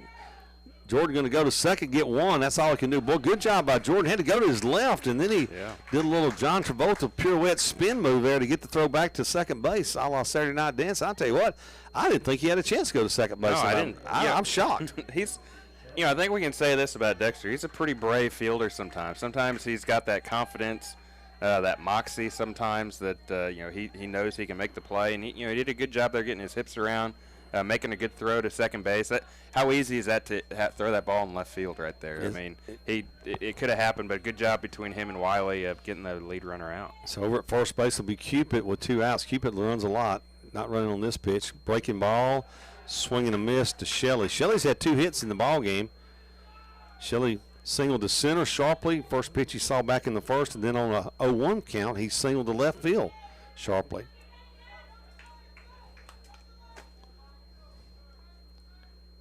Cupid only stole 4 bases on the year. Breaking ball outside. Good job by Brent McKay, freshman from Ocean Springs, to keep that one in front of him. What a luxury. You know, you're sitting here, you got Harper, who caught yesterday at first base, does a good job over there. You got McKay behind the plate. And then you got 2 left-handed hitting catchers. Then you got Magruder O'Bannon, who's a switch hitter.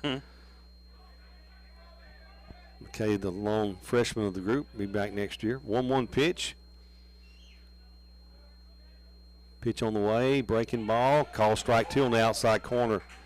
So Shamar Page, 1 ball, 2 strikes, ahead in the count here to Shelley, but Shelley, a very dangerous hitter, a guy who handles the bat well. 311 on the year for him. He knows how to handle it. He's got 2 hits today. Got to be careful right here in this situation for sure. Page from the stretch. Pitch on the way, breaking ball off the hands toward the middle of the field, and Dexter Jordan calls for it, makes the play. So, boy, an inning that started out with a very auspicious beginning with a base hit, and then the Wildcats beneficiaries of the batter interference, and then a good play by Jordan on the fielder's choice ground ball to second, and then a little off the hand job there. Good job by Page throwing off the bat of Shelley, and Wildcats will get out of it. We played 4.5 here from the Dub. We got ourselves a scoreless ball game. Good pitching from Shamar Page, also from Tanner Knight. Those 2 right-handers. We'll take a break, come back right after this on PRCCathletics.com.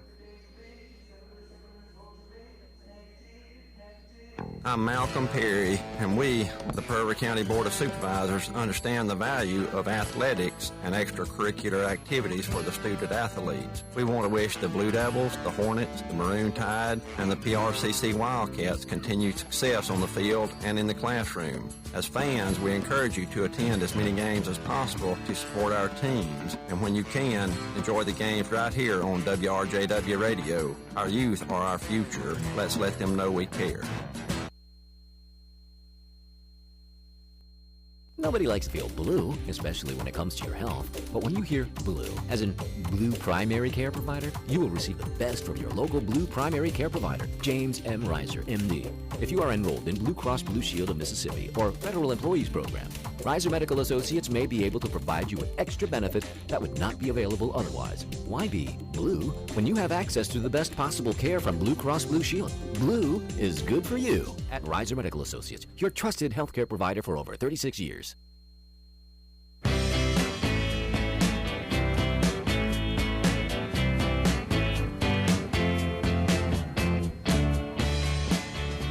And Reese Ewing to lead off for the Wildcats here. First pitch hits it hard toward left center field. Going back is Kennedy. He'll give way to the left fielder, Cupid, and Cupid will make the play out in left center field. Boy, Ewing had a good cut at it. Didn't get all of it. He'll fly out for the first out of the inning. Good job by Cupid over there, shuffling his feet, getting over, and making the nice grab. So Wildcats this inning. A couple guys with a little pop in their bat. Ewing, Barron, and then B. Donaldson. Kind of tough to hit the long ball here today with the wind blowing the way it is. To get it out of here, I should say. It's easy to hit it. Just got to get it out of here. Knight pitch on the way. Swing and a miss on a breaking ball. Barron grounded out to third first time up. Sophomore from Hoover, Alabama. Home of the SEC baseball tournament that Patrick and I are going to go one year and spend every day there before we pass on. 1 ball, 1 strike. I've been before, but not for the whole week. I just want to go. I've been for a couple. I want to go for the whole week one time. I did the very first time I ever went over there. I covered Ole Miss winning the whole thing in I guess 06. Yep. So yeah, I got my money's worth the first time. It's a great atmosphere there. It is. Man, it's great. Hoover really rolls out the red carpet and then some. 2-1 here to Barron. Nobody aboard. Scored a ball game in the bottom of the 5th here in game 2. 88 mile an hour. Misses outside. 3 balls and a strike. Casey Donaldson in the on-deck circle for the Wildcats. Noah Barron at the plate here.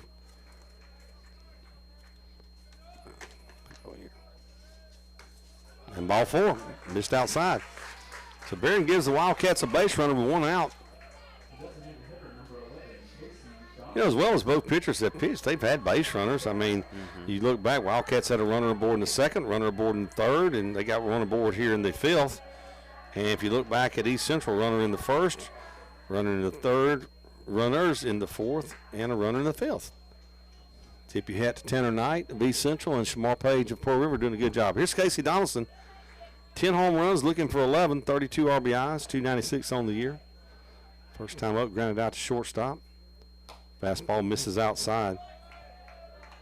You'd like a home run, but I think you'd settle for a gapper here. When take a bank plus extra base hit double right here. Outfield pretty much straight away for Donaldson. Freshman from West Harrison.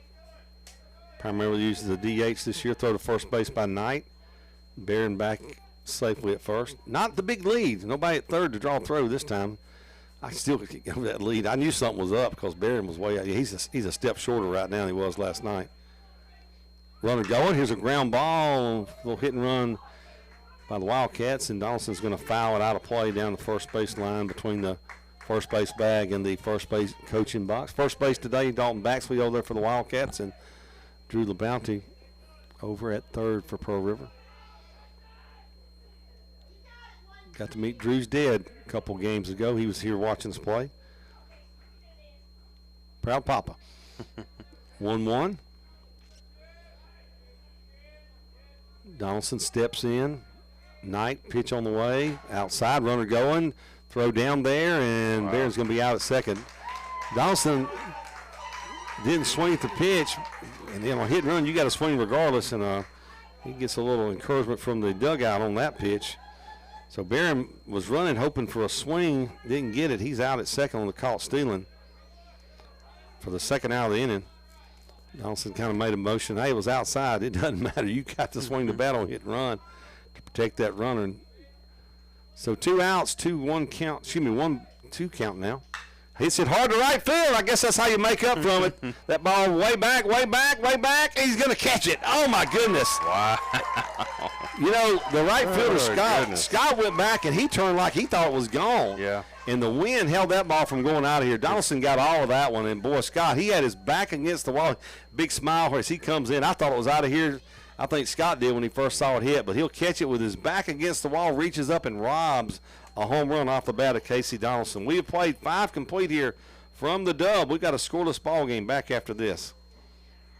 At Sonic Drive-In in Picayune, your food is always made to order the way you like it. The full all-day menu includes burgers, chicken, conies, wraps, toaster sandwiches, breakfast burritos, tater tots, onion rings, Sonic Blast, banana splits, and much more. And it all starts with a little red button at Sonic Drive-In of Picayune on Highway 11 just north of Highway 43 North. Happy eating at its best. That's what you get when you push the red button. Destination delicious. All day long at Sonic Drive-In in Picayune. Hey friends, Pawpaw's Campers in Picayune off I-59, only 4 miles from the Mississippi-Louisiana state line, is your full-service RV dealer. Sales, service, parts, or accessories, you can find it all at Pawpaw's. Pawpaw's Campers has certified RV techs that show up every day ready to work. They'll be glad to work on your RV even if you didn't purchase it from them. Make that short drive to Picayune or give them a call toll-free, 800-728-2267. Pawpaw's Campers in Picayune. Having fun, selling fun.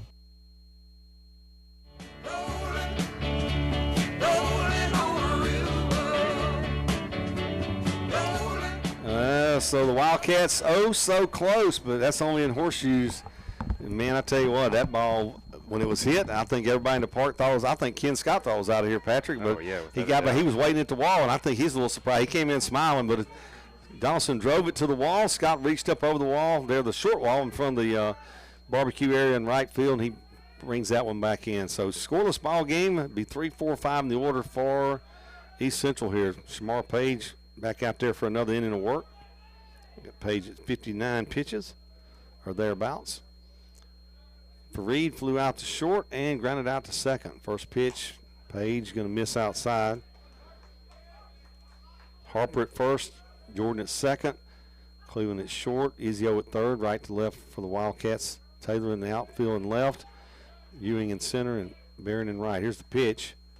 Fastball just above the knees. Call for a strike, and the count to go 1-1.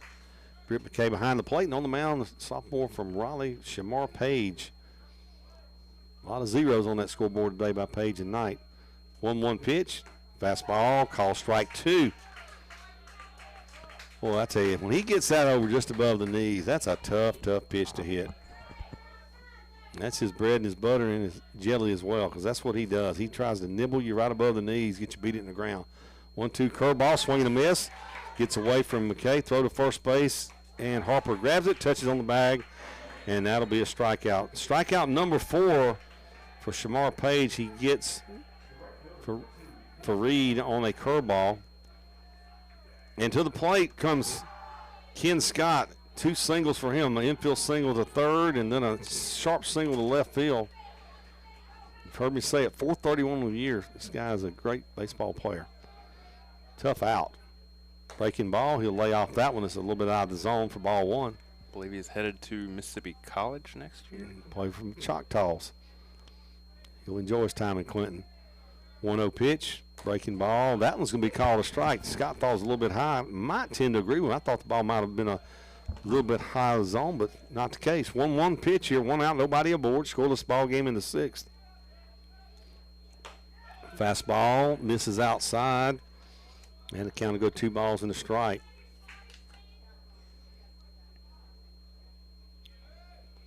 Page got that little rocking rhythm going on. 2-1 pitch. That fastball misses outside. So 3-1 count now to Scott. Boy, you don't like to get behind him. Last time down 3-1 the count. Page came with a fastball, and Scott laced it into left field. Line drive between shortstop and third for a base hit. 3-1 pitch here. And you hate to put him on board because he runs. Steals a lot of bases. 3-1 pitch on the way. Fastball hit up the middle. Cleveland's going to get a glove on it. Throw across in time. Good play. Boy, what a play by Wiley Cleveland going behind, almost behind the bag.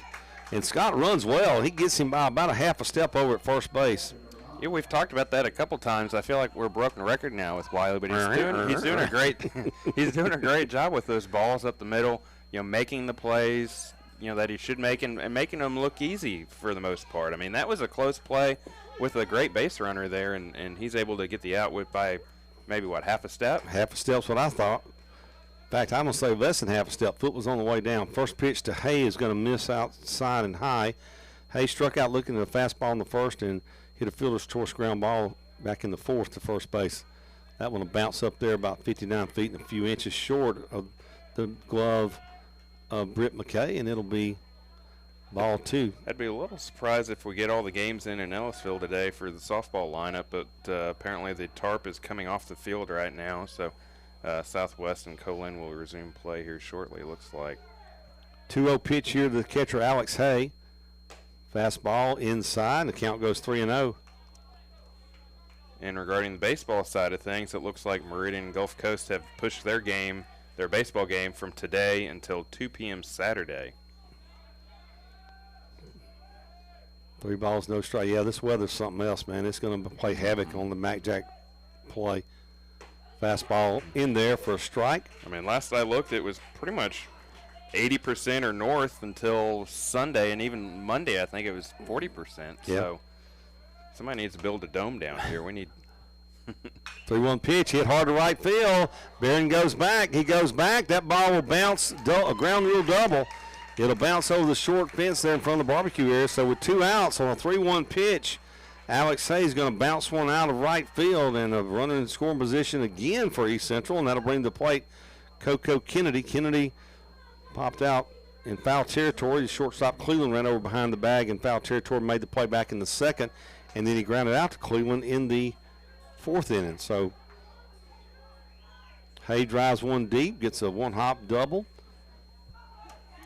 Ground rule double. First extra base hit of the day. Yeah, first one for them. First one of the game, as Patrick said. Scoreless ball game. Page from the stretch, pitch on the way, breaking ball, fouled straight back against the facade here, hanging down off of the beautiful pavilion at the Dub. The Dub Herring Park, beautiful place to watch a ball game. So 0-1 runner at second. Page trying to leave yet another runner on base. Pitch on the way, curveball called strike. No balls and 2 strikes.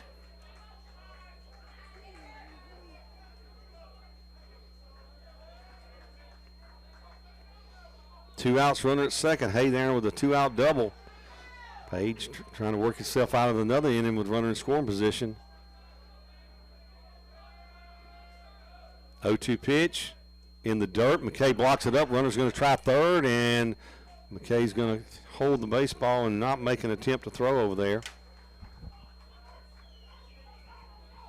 So runner over at third now is Hayes. He moves up on the wild pitch. 1 ball, 2 strike count. Some of these Central faithful coming to life here to our right. They brought a good contingent yesterday, and I guess they spent the night.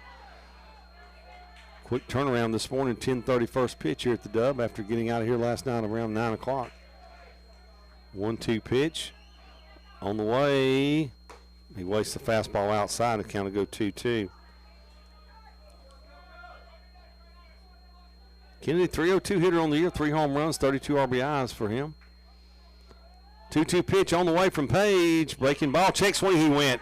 And big strikeout. Boy, big strike. McKay blocks it up, tags the runner. Good pitch there.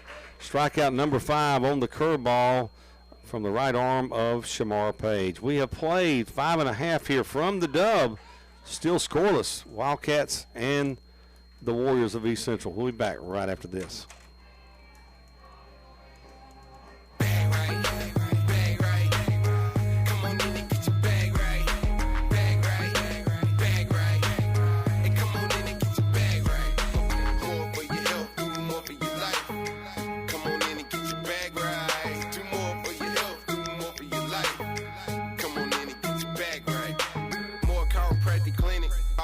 601-749-4939 or visit the website at www.more/Cairo.com. Hello, I'm Tara Keller from right here in our hometown of Picayune. When I see my boys starting their first day at school or my friends and family buying their forever home, it reminds me how America got started with life, liberty, and the pursuit of happiness. But let's face it, one serious mistake puts all that in jeopardy, and that's why I'm devoted to representing and educating families with their legal needs. Call me at 601-749-0080 when you're facing a divorce or closing a deal on a home. I can help. I'm Tara Keller, attorney at law.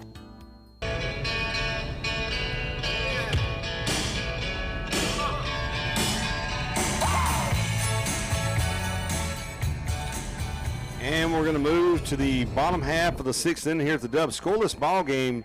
No runs, 6 hits for the Warriors of East Central.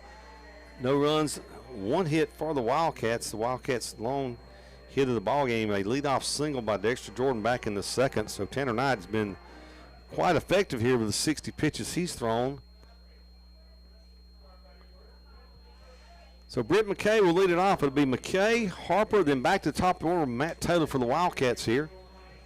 Second time through for McKay. He walked and was stranded over at third base back in the third inning. Freshman here from, batting here I should say, he is from Ocean Springs High School. Knight, pitch on the way, and McKay's going to hit that fastball out of play off the left side. Ross at first, Shelley at second, Johnston at short, Fareed over at third base for the Warriors. Left to right in the outfield for them is Cupid, Kennedy, and Ken Scott. Behind the plate, Alex Hay. Tanner Knight, the right-hander. And ask for a new baseball here, and home plate umpire Glenn Posey will grant that wish and give him a new one. So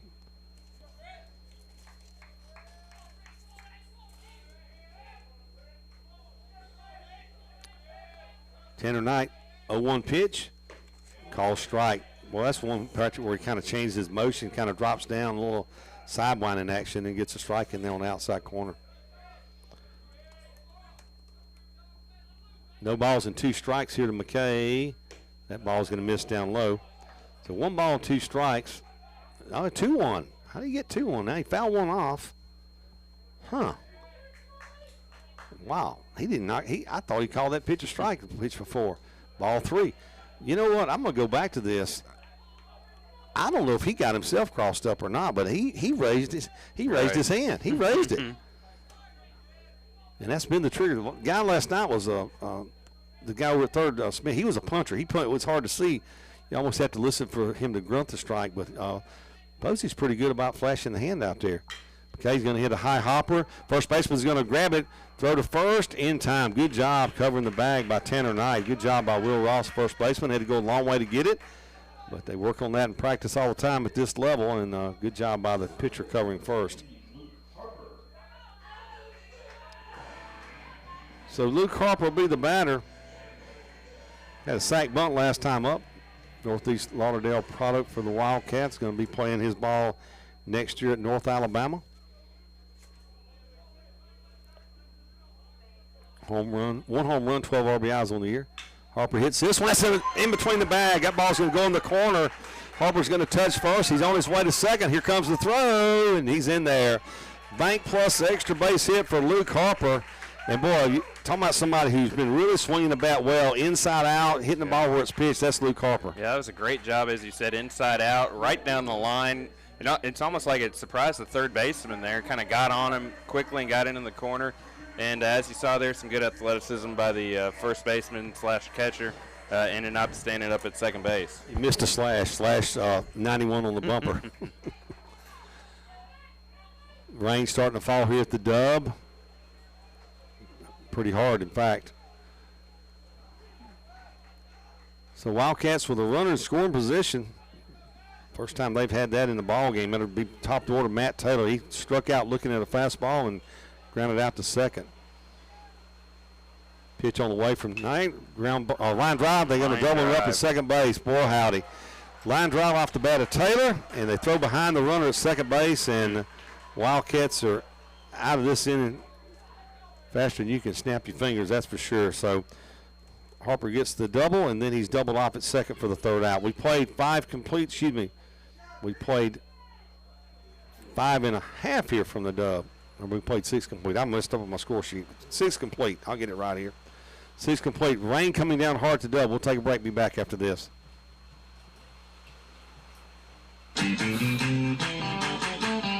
Baseball fans, when you come to Poplarville to see the Wildcats play, the best place to sit down and enjoy a great meal is right across from the campus at the all-new El Mariachi Garibaldi Mexican Restaurant in the College Square Retail Center. Open 7 days a week and until 10 p.m. on Friday and Saturday, El Mariachi Garibaldi is like a player taking his warm-up throws, his batting practices, his stretches, to be ready to play.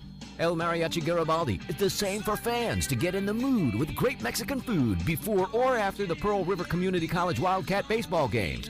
Just a few minutes across Highway 11 from the home of the Wildcats with your favorite domestic and imported beverages. Wildcat Baseball and El Mariachi Garibaldi. It's like DiMaggio and Gehrig, Glavin and Smoltz, Concepcion and Perez. El Mariachi Garibaldi Mexican Restaurant, where Wildcats young and old get together before and after the game. Go Wildcats from El Mariachi Garibaldi Mexican Restaurant.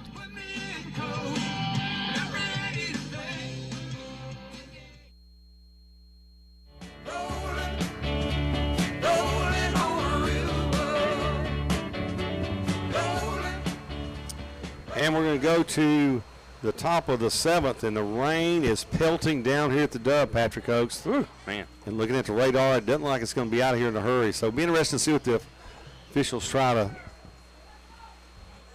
do here as far as letting the game proceed. 7, 8, 9, the order due up for East Central will be Will Ross, Eli Harrison, and Jay Johnston. Shamar Page, 76 pitches as he starts the 7th inning here. And looking at the radar, it looks like it's going to be a while. And it's really coming down. Yeah, that line of rain doesn't look good right now. Not at all. Now we know why things have slowed down up the road at Jones and other places as well. So Page, facing Ross, struck him out once and also got him to bunt once for an out. First pitch misses. And boy, that as quick as that happened, the rain looks like it's already stopped. I was wrong on that. My radar's off. Fouled out of play off the right side. 1-1 count here. Will Ross leading it off for East Central here in the top of the 7th in the scoreless ball game. He'll foul that one out of play right side. Harper gives chase, but he's going to run out of room. Good umpiring down there by first base umpire Bill Sterrett. Sterrett running step for step with him in case he got against that wall. Did get a chance to glove it. So 1-2 pitch on the way. Call strike 3 outside corner. What a pitch. Strikeout number 6 for Shamar Page. Gets him looking at a fastball.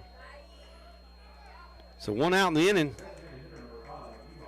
Harrison has a single. He's got that last time up. He lined to second first time up. He's hit the ball hard twice today. Rain stopped and it's right back, but not nearly as hard. Here's a ground ball. Harper catches on a big hop, goes to first, touches the bag for the second out of the inning. Tell you what, Patrick, I'll say this. I've been around. I hadn't seen every park yet in Mac Jack, but I've seen a lot of them. But the venue, I'm talking about the whole package here at the Dub, is just not trying to be a homer. I'm telling you, folks, it's hard to match the venue here. I've seen a lot of them this year traveling with the Wildcats. Here's a fastball inside. Shortstop Johnson's going to turn on it and foul it off. Flew out to left field first time up. Then he was called out for batter interference in the 5th. It took a long discussion between the coaches and umpires before we were able to figure out what they actually called. Right, kind of a confusing little sequence there. Fastball misses inside. It's kind of like an arbitration. I think the umpire called it. He had to go talk to Coach Holloman. He talked to Coach Avalon, and then another conversation. Well, actually, the other way around. Avalon, Holloman, then back to Avalon. Fastball misses outside. 2 balls and a strike. What was interesting was the runner broke, but he turned around and came back. But I think what the umpire said was it's intent. And you said it. You said you kind of thought that the batter Johnston didn't make an attempt to move out of the way. Page taking a little time here trying to dry off as best he can out there with his hands. So 2-1 count here, 2 outs, nobody aboard. Number 9 man in the order at the plate. Pitch on the way, and that's going to miss outside. The count will go 3-1. Good thing about the dub here with the turf, you can play for a while. And I was talking to Coach Avalon before we started yesterday. He said, hey, this field could take a lot of rain right now as dry as it is. He said we could take a lot of rain and still be able to play baseball. I'd rather not test that theory. Yeah, I'm with you. 3-1 pitch. Ball 4, he walks him. Page looks like he's having trouble holding the ball right now, Patrick. He's rubbing it every time, and in fact, he's going to ask for another ball from the – swap it out now. Yep. So back to the top of the order. Ryan Cupid, he struck out swinging at a fastball, flew out to left field, and hit into a fielder's choice at second base.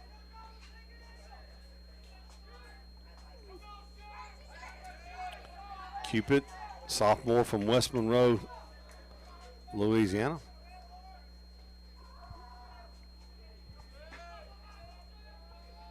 Page working from the stretch here. Scoreless ball game, top of the 7th. This was scheduled for 9. Pitch on the way. Ground ball. Page will grab it. Step, throw to first. Oh, my goodness. I thought that ball was going to sail. He threw it. That ball started going up. Yeah. It scared me, boy. It scared you, too. Had a little cut on it. You were a little concerned, too. Harper makes the play at first on the throw, and that'll do it. Scoreless ball game. Wildcats come to bat in the bottom of the 7th. We'll be back right after this. With Bank Plus free student checking, you'll never have to set foot in a bank. Thanks to robust online mobile features like automatic out-of-network ATM rebates, mobile check deposit, and more. With Bank Plus free student checking, making a deposit is as easy as tap, snap, deposit. Easily deposit checks with your smartphone and save a trip to the bank. Bank Plus, it's more than just a name. It's a promise. Member FDIC. Diamond Productions is a professional production house working with state-of-the-art equipment as well as some of the best professionals in the industry. Diamond Productions specializes in live event production and strives to make each project and production unique for their customers. With a full inventory of LED video wall, audio, lighting, and broadcast cameras, Diamond Productions can help take your business image, your event, and other venues to the next level. Contact them today at their website, dpvlive.com. Step up to the next level of event production and promotion today with Diamond Productions.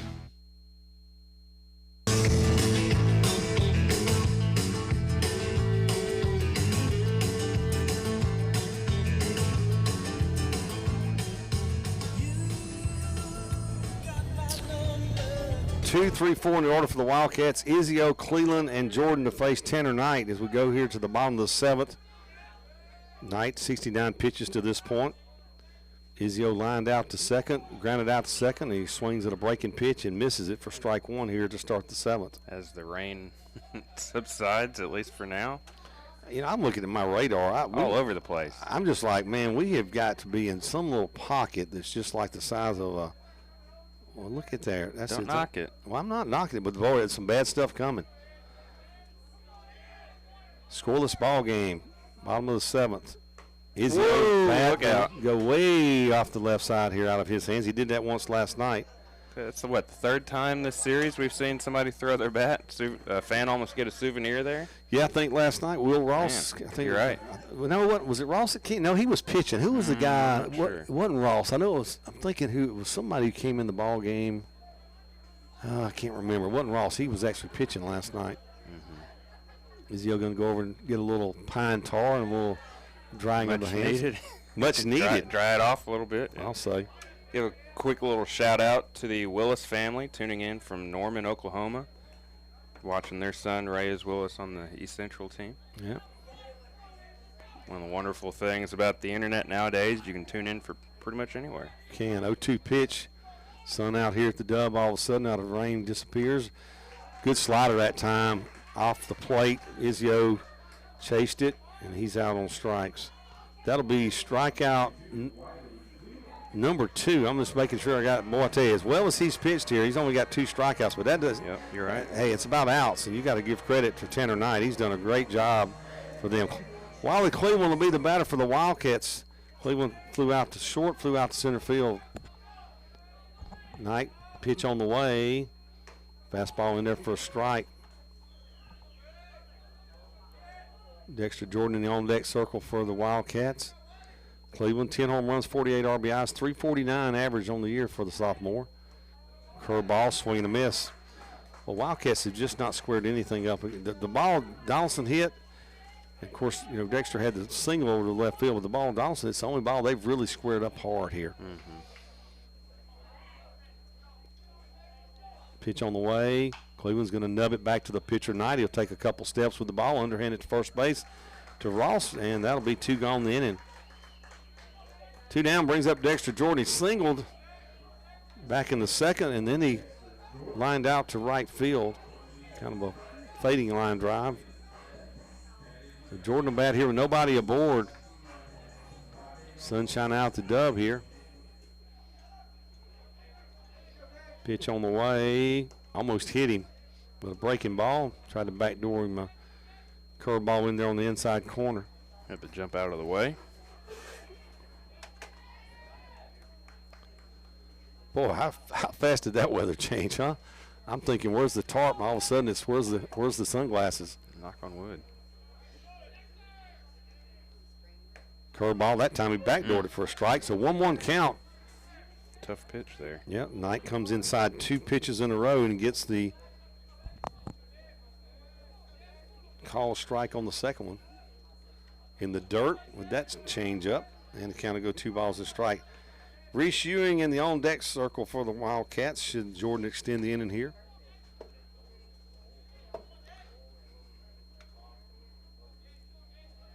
Two balls and a strike. Dexter Jordan, freshman from Hattiesburg.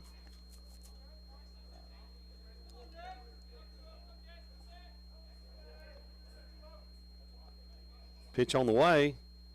Check swing. Did he go? No, he didn't go. So 3 balls and a strike to Jordan.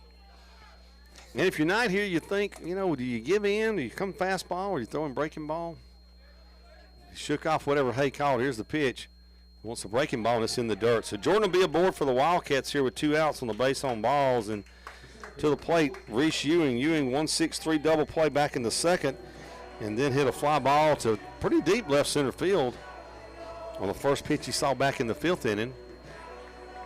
Ewing, 8 home runs, 38 RBIs, 304 on the year for the freshman from Faith Academy.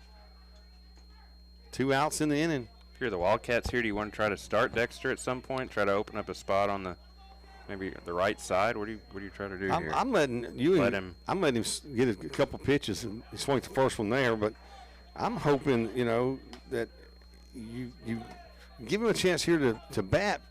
Just from the standpoint, he's got enough pop in his bat. Just one swing and put it in the gap, or maybe score a run, or he may get one out of here if he can turn on one.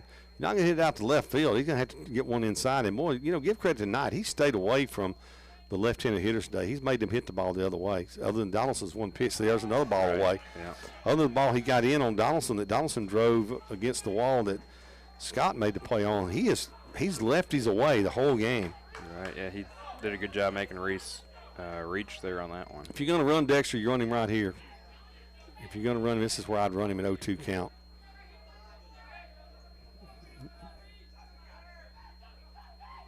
Like he's going to break early, and I think he was going to break, and then Knight stepped back off the pitcher's plate. I think you run him. This is a chance to run him right here. Jordan got a good lead. He's running. Ball in the dirt. Throw to second base. Stolen base. Ooh. Slip and slide out there. And the reasoning behind that, and it's, you know, baseball knowledge, is if he throws a pitch fat, I mean a pitch that's hittable, right, Ewing's probably going to get some contact somewhere, may, as you say, open up a hole. If he doesn't, if he comes breaking ball and they guess right, if he tries to waste a pitch, then you're going to get a breaking ball to run on, and that's what happened right there. So Jordan down at second, Ewing the batter. 1 ball, 2 strike count, 2 outs. Wildcats in a scoreless ball game in bottom of the 7th and a 9-inning schedule one. Change up, lifted toward left field. Left fielder Cupid camps under it and makes the play. That'll do it. Wildcats get a runner aboard, get him to second, but nothing new. We played 7 complete here from the dub. We've got ourselves a scoreless ball game, game 2 here between East Central and Pearl River. We'll take a break, be back right after this. Hey friends, it's Pawpaw's Campers Red, White, Blue, and You Customer Appreciation RV Sales Event. Check out this new 2019 21-foot Rockwood fiberglass A-frame pop-up. It only weighs 2,100 pounds, and after dealer discount, it's been reduced to only $11,838. Pawpaw's has two to choose from at this price. You can go to pawpawsniceprice.com and see multiple pictures of this pop-up. Price excludes tax, title, and license. Pawpaw's Campers, having fun, selling fun. Come and see us. At Sonic Drive-In the Picayune, Red Bull fans are in for a treat. Sonic is now offering 4-ounce cans for $1.50, and Red Bull slushes are also on the menu. When it's too warm for coffee, you can now opt for a Red Bull slush. You'll be the envy of the entire pool party this summer when you show up with your Red Bull slush. Sonic Drive-In also has cherry limeade Red Bull slush. It's the perfect combination of this iconic flavor and Red Bull. That's what you get at Sonic Drive-In the Picayune. Destination delicious.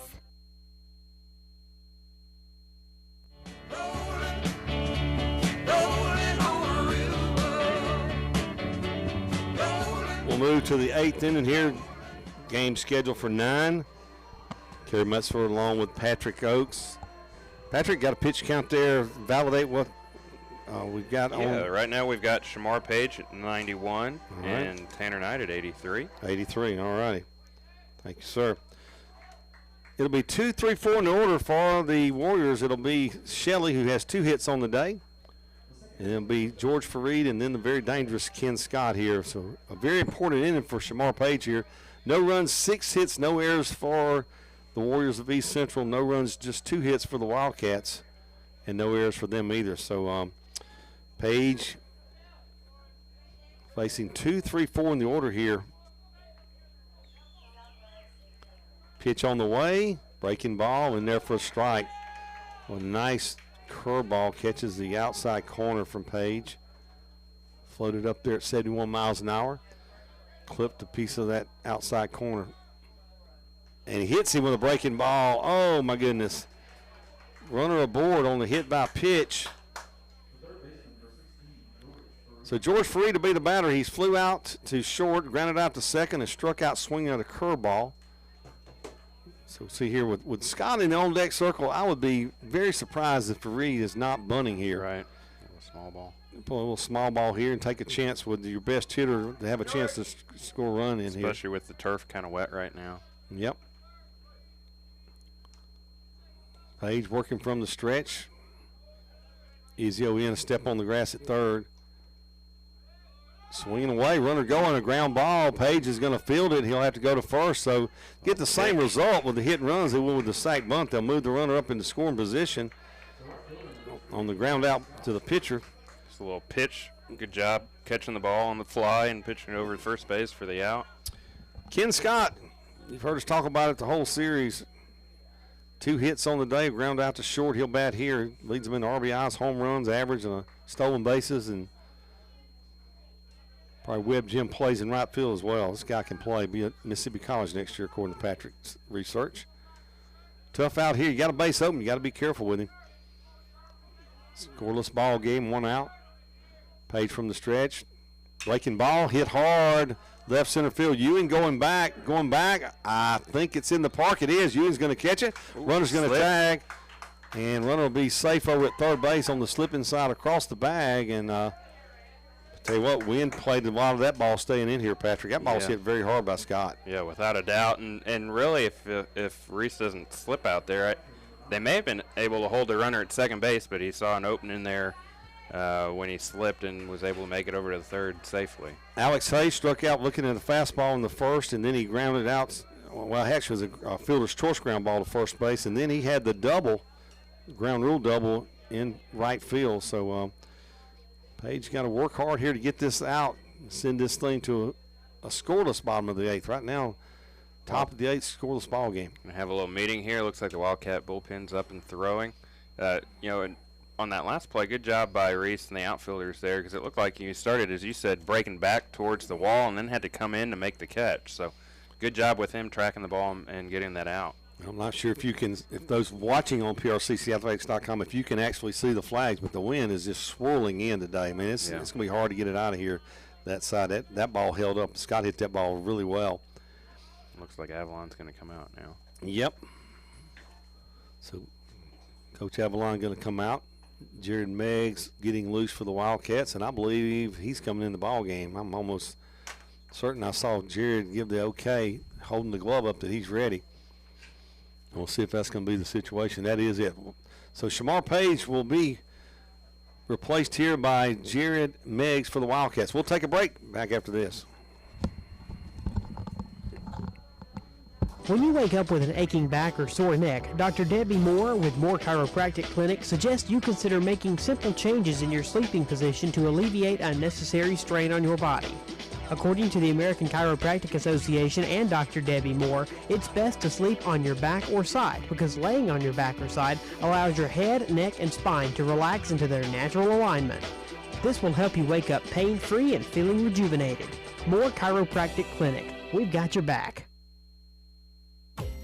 Riser Medical Associates is working directly with Humana to provide the highest quality care for their Medicare Advantage members. When you want someone who understands your medical coverage, you can trust Riser Medical Associates to ensure you are getting the best possible coverage from your Humana plan. At Riser Medical Associates, we are here to provide you with quality health care and information on what's best for you in providing services offered by the Humana Medicare Advantage. Your trusted health care provider for over 36 years right here in Pearl River County. Riser Medical Associates. We understand you. With Bank Plus free student checking, you'll never have to set foot in a bank. Thanks to robust online mobile features like automatic out-of-network ATM rebates, mobile check deposit, and more. With Bank Plus free student checking, making a deposit is as easy as tap, snap, deposit. Easily deposit checks with your smartphone and save a trip to the bank. Bank Plus, it's more than just a name. It's a promise. Member FDIC. Nobody's happy about a car accident, but Allstate guarantees you'll be happy with your claim experience. The Claim Satisfaction Guarantee, only from Allstate. They guarantee your claim will be fast, fair, and hassle-free, or your money back, no questions asked. It's another way Allstate is changing car insurance for good. For a free quote, call Allstate agent John Pocket today in Picayune 601-798-7005 and Poplarville 601-795-2700. Subject to terms, conditions, and availability. Premium credit varies based on vehicle involved. Allstate Property and Casualty Insurance Company.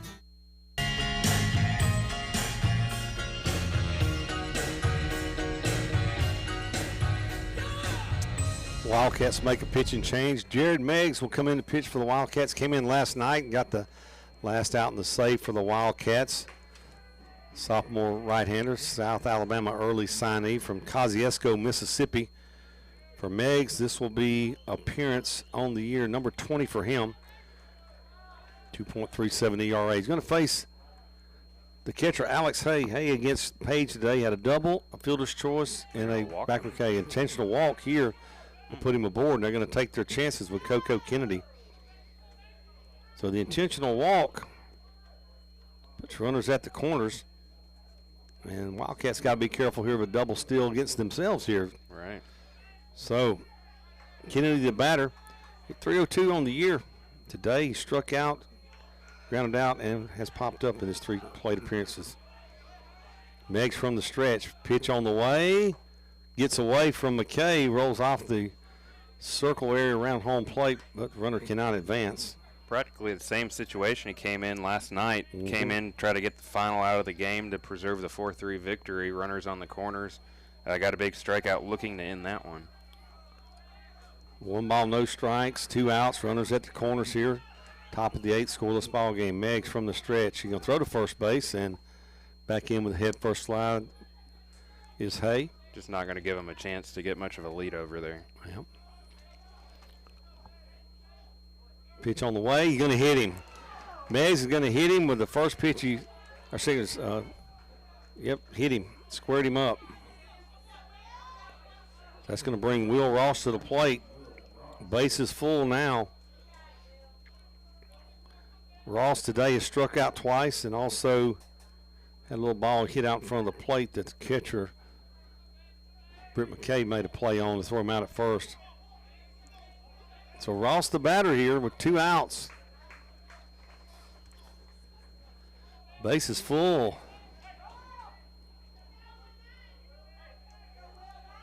For Jared Meggs. Meggs looking in. McKay flashes a flurry of signs. He gets set, comes set in the stretch position. Pitch on the way. Fastball, swing and a miss. Well, Ross had a good cut at that ball. Just above the belt. Ball up a little bit. Yeah, 88 up and in, looked like. Meggs, nothing fancy. He just rears back and throws it. Ground ball back to Meggs. Meggs will go to first base, throw it underhand in time for the out. So the intentional walk hit by pitch, but then Meggs will get the ground out, and that's what he needed to do. Wildcats come to bat in the bottom of the 8th in a scoreless ball game here from the Dub Herring Park on the campus of Poplarville Community College. We'll take a break. Be back right after this. Hey neighbors, we want to invite you to Paw Paw's Campers Red, White, Blue, and You Customer Appreciation RV Sales Event. Check out this new 2019 22-foot 4-winds Class C on a Ford chassis and a bedroom slide-out. MSRP was $92,019, and after dealer discount, it's been reduced to only $63,878. Stock number P1991. Price excludes tax, title, and license. Paw Paw's Campers, having fun, selling fun. Come and see us. Nobody's happy about a car accident, but Allstate guarantees you'll be happy with your claim experience. The Claim Satisfaction Guarantee, only from Allstate. They guarantee your claim will be fast, fair, and hassle-free, or your money back, no questions asked. It's another way Allstate is changing car insurance for good. For a free quote, call Allstate agent John Pocket today in Picayune 601-798-7005 and Poplarville 601-795-2700. Subject to terms, conditions, and availability. Premium credit varies based on vehicle involved. Allstate Property and Casualty Insurance Company.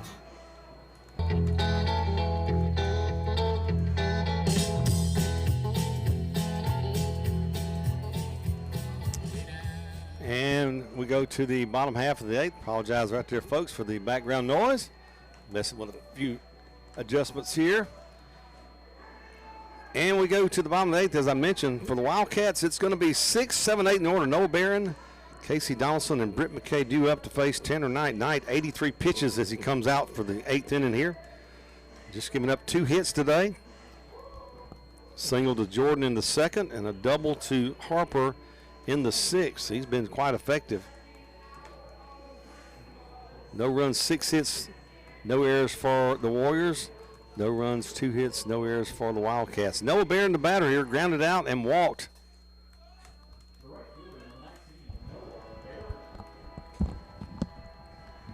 Might be a good time to say hello to the Barron family, tuning in all the way from Hoover, Alabama. Oh, yeah.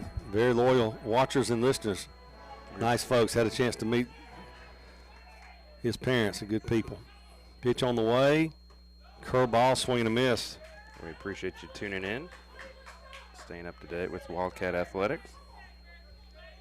Barron going to play at UNO next year out for the Privateers on the lakefront. Yeah, getting a good one. Yeah, getting a good one.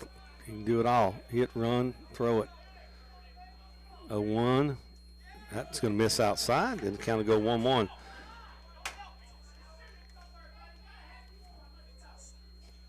Third time through for the bottom of the inning here for the Wildcats. Sun out brightly. Boy, where'd that do I need to get you out from my radar? You trying to jinx us or what? Man, I just put it down, man. I just don't know where that thing went to. 1-1 pitch. And that's a base hit to left field by Noah Barron. Noah Barron sharply lines that one just out of the reach of the third baseman for a hit. So Barron gives the Wildcats a runner, and a decision to be made right here for the Wildcats. You take the bat out of Donaldson's hand, or do you let him swing away, Patrick? That's a tough call here. It's a tough, as I've told you, I'm not a big one for playing small ball, especially early, but right now, deadlock 0-0, bottom of the 8th. Got the leadoff guy on. I'd probably play for that run. Well, I would say that in most cases. Except for the fact that he gave that one a ride all the way back to the wall. Well, I think the thing here is Casey Donaldson is, third time through, and he's I'm just saying he got a good look at night. That's true.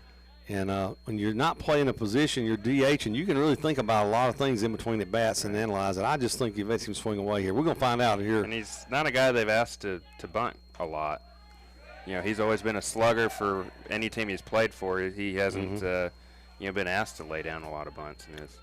baseball career. 1 ball, no strike. That fastball misses just a little bit outside. There's just sometimes there's a comfort level with it. 1 ball, no strikes. Throw to first base. Barron back in with the head first slide.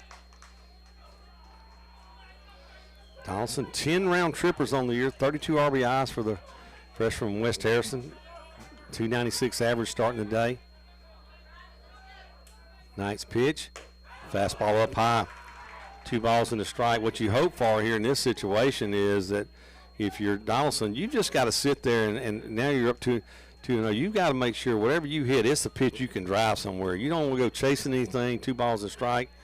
You got to be very patient. This is a very, very important discipline at bat here for this freshman. That ball's low. 3 balls and no strikes, and boy, howdy. Tell you what.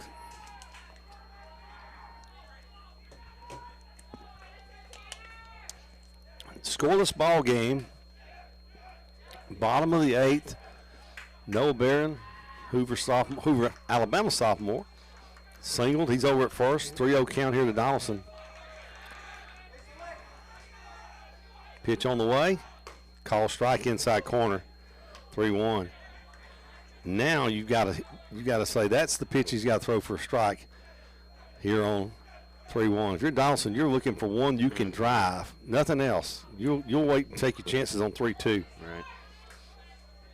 Only looking for a tater. Yep. Oh, call strike on the outside corner. Boy, I tell you, that's borderline, but good pitch by Knight. Regardless of where it was right there. It was either that far off the plate or that far in the plate. When I hold up on an inch here, that ball was right out there. Well, on both times, Casey was ready to toss his bat. Second time he did, thinking he'd worked a walk. So full count now to Donaldson. Barron over at first. 3-2 pitch.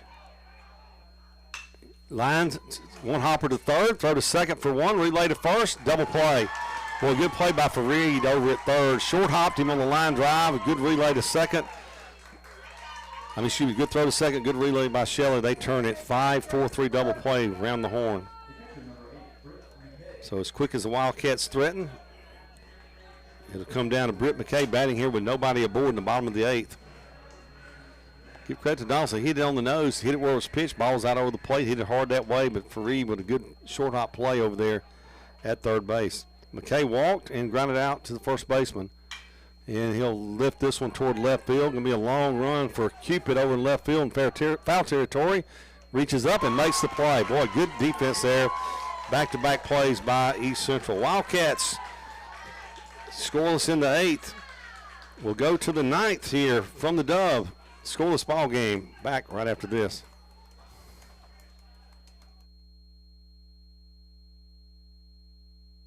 I'm Malcolm Perry, and we, the Pearl County Board of Supervisors, understand the value of athletics and extracurricular activities for the student athletes. We want to wish the Blue Devils, the Hornets, the Maroon Tide, and the PRCC Wildcats continued success on the field and in the classroom. As fans, we encourage you to attend as many games as possible to support our teams, and when you can, enjoy the games right here on WRJW Radio. Our youth are our future. Let's let them know we care.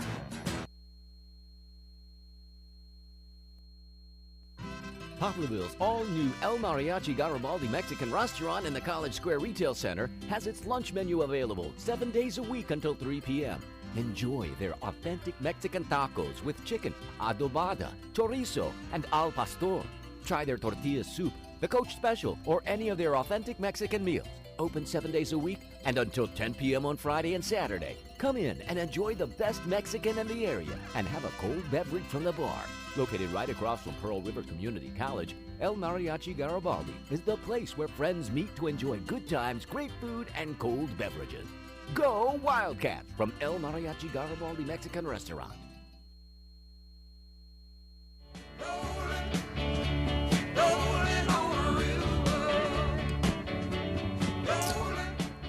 Nothing but zeros across the board here in the run column. We go to the 9th inning here in Game 2. Wildcats lead the series 1-0, and Jared Meggs on his second inning relief.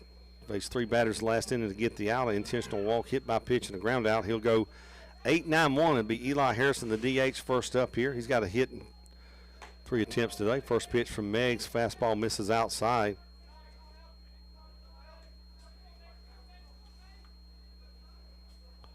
Meggs, 1-0 pitch on the way. Hit toward left. That ball's going to get down for a base hit. Taylor gets over, and he gets it back in, and he'll hold the runner to first. So, once again, the leadoff man aboard for East Central. And you can bet that the bunt's coming right here with Jay Johnston. And a fly out to left field, a batter's interference, and a walk as the rain returns here to the Dub.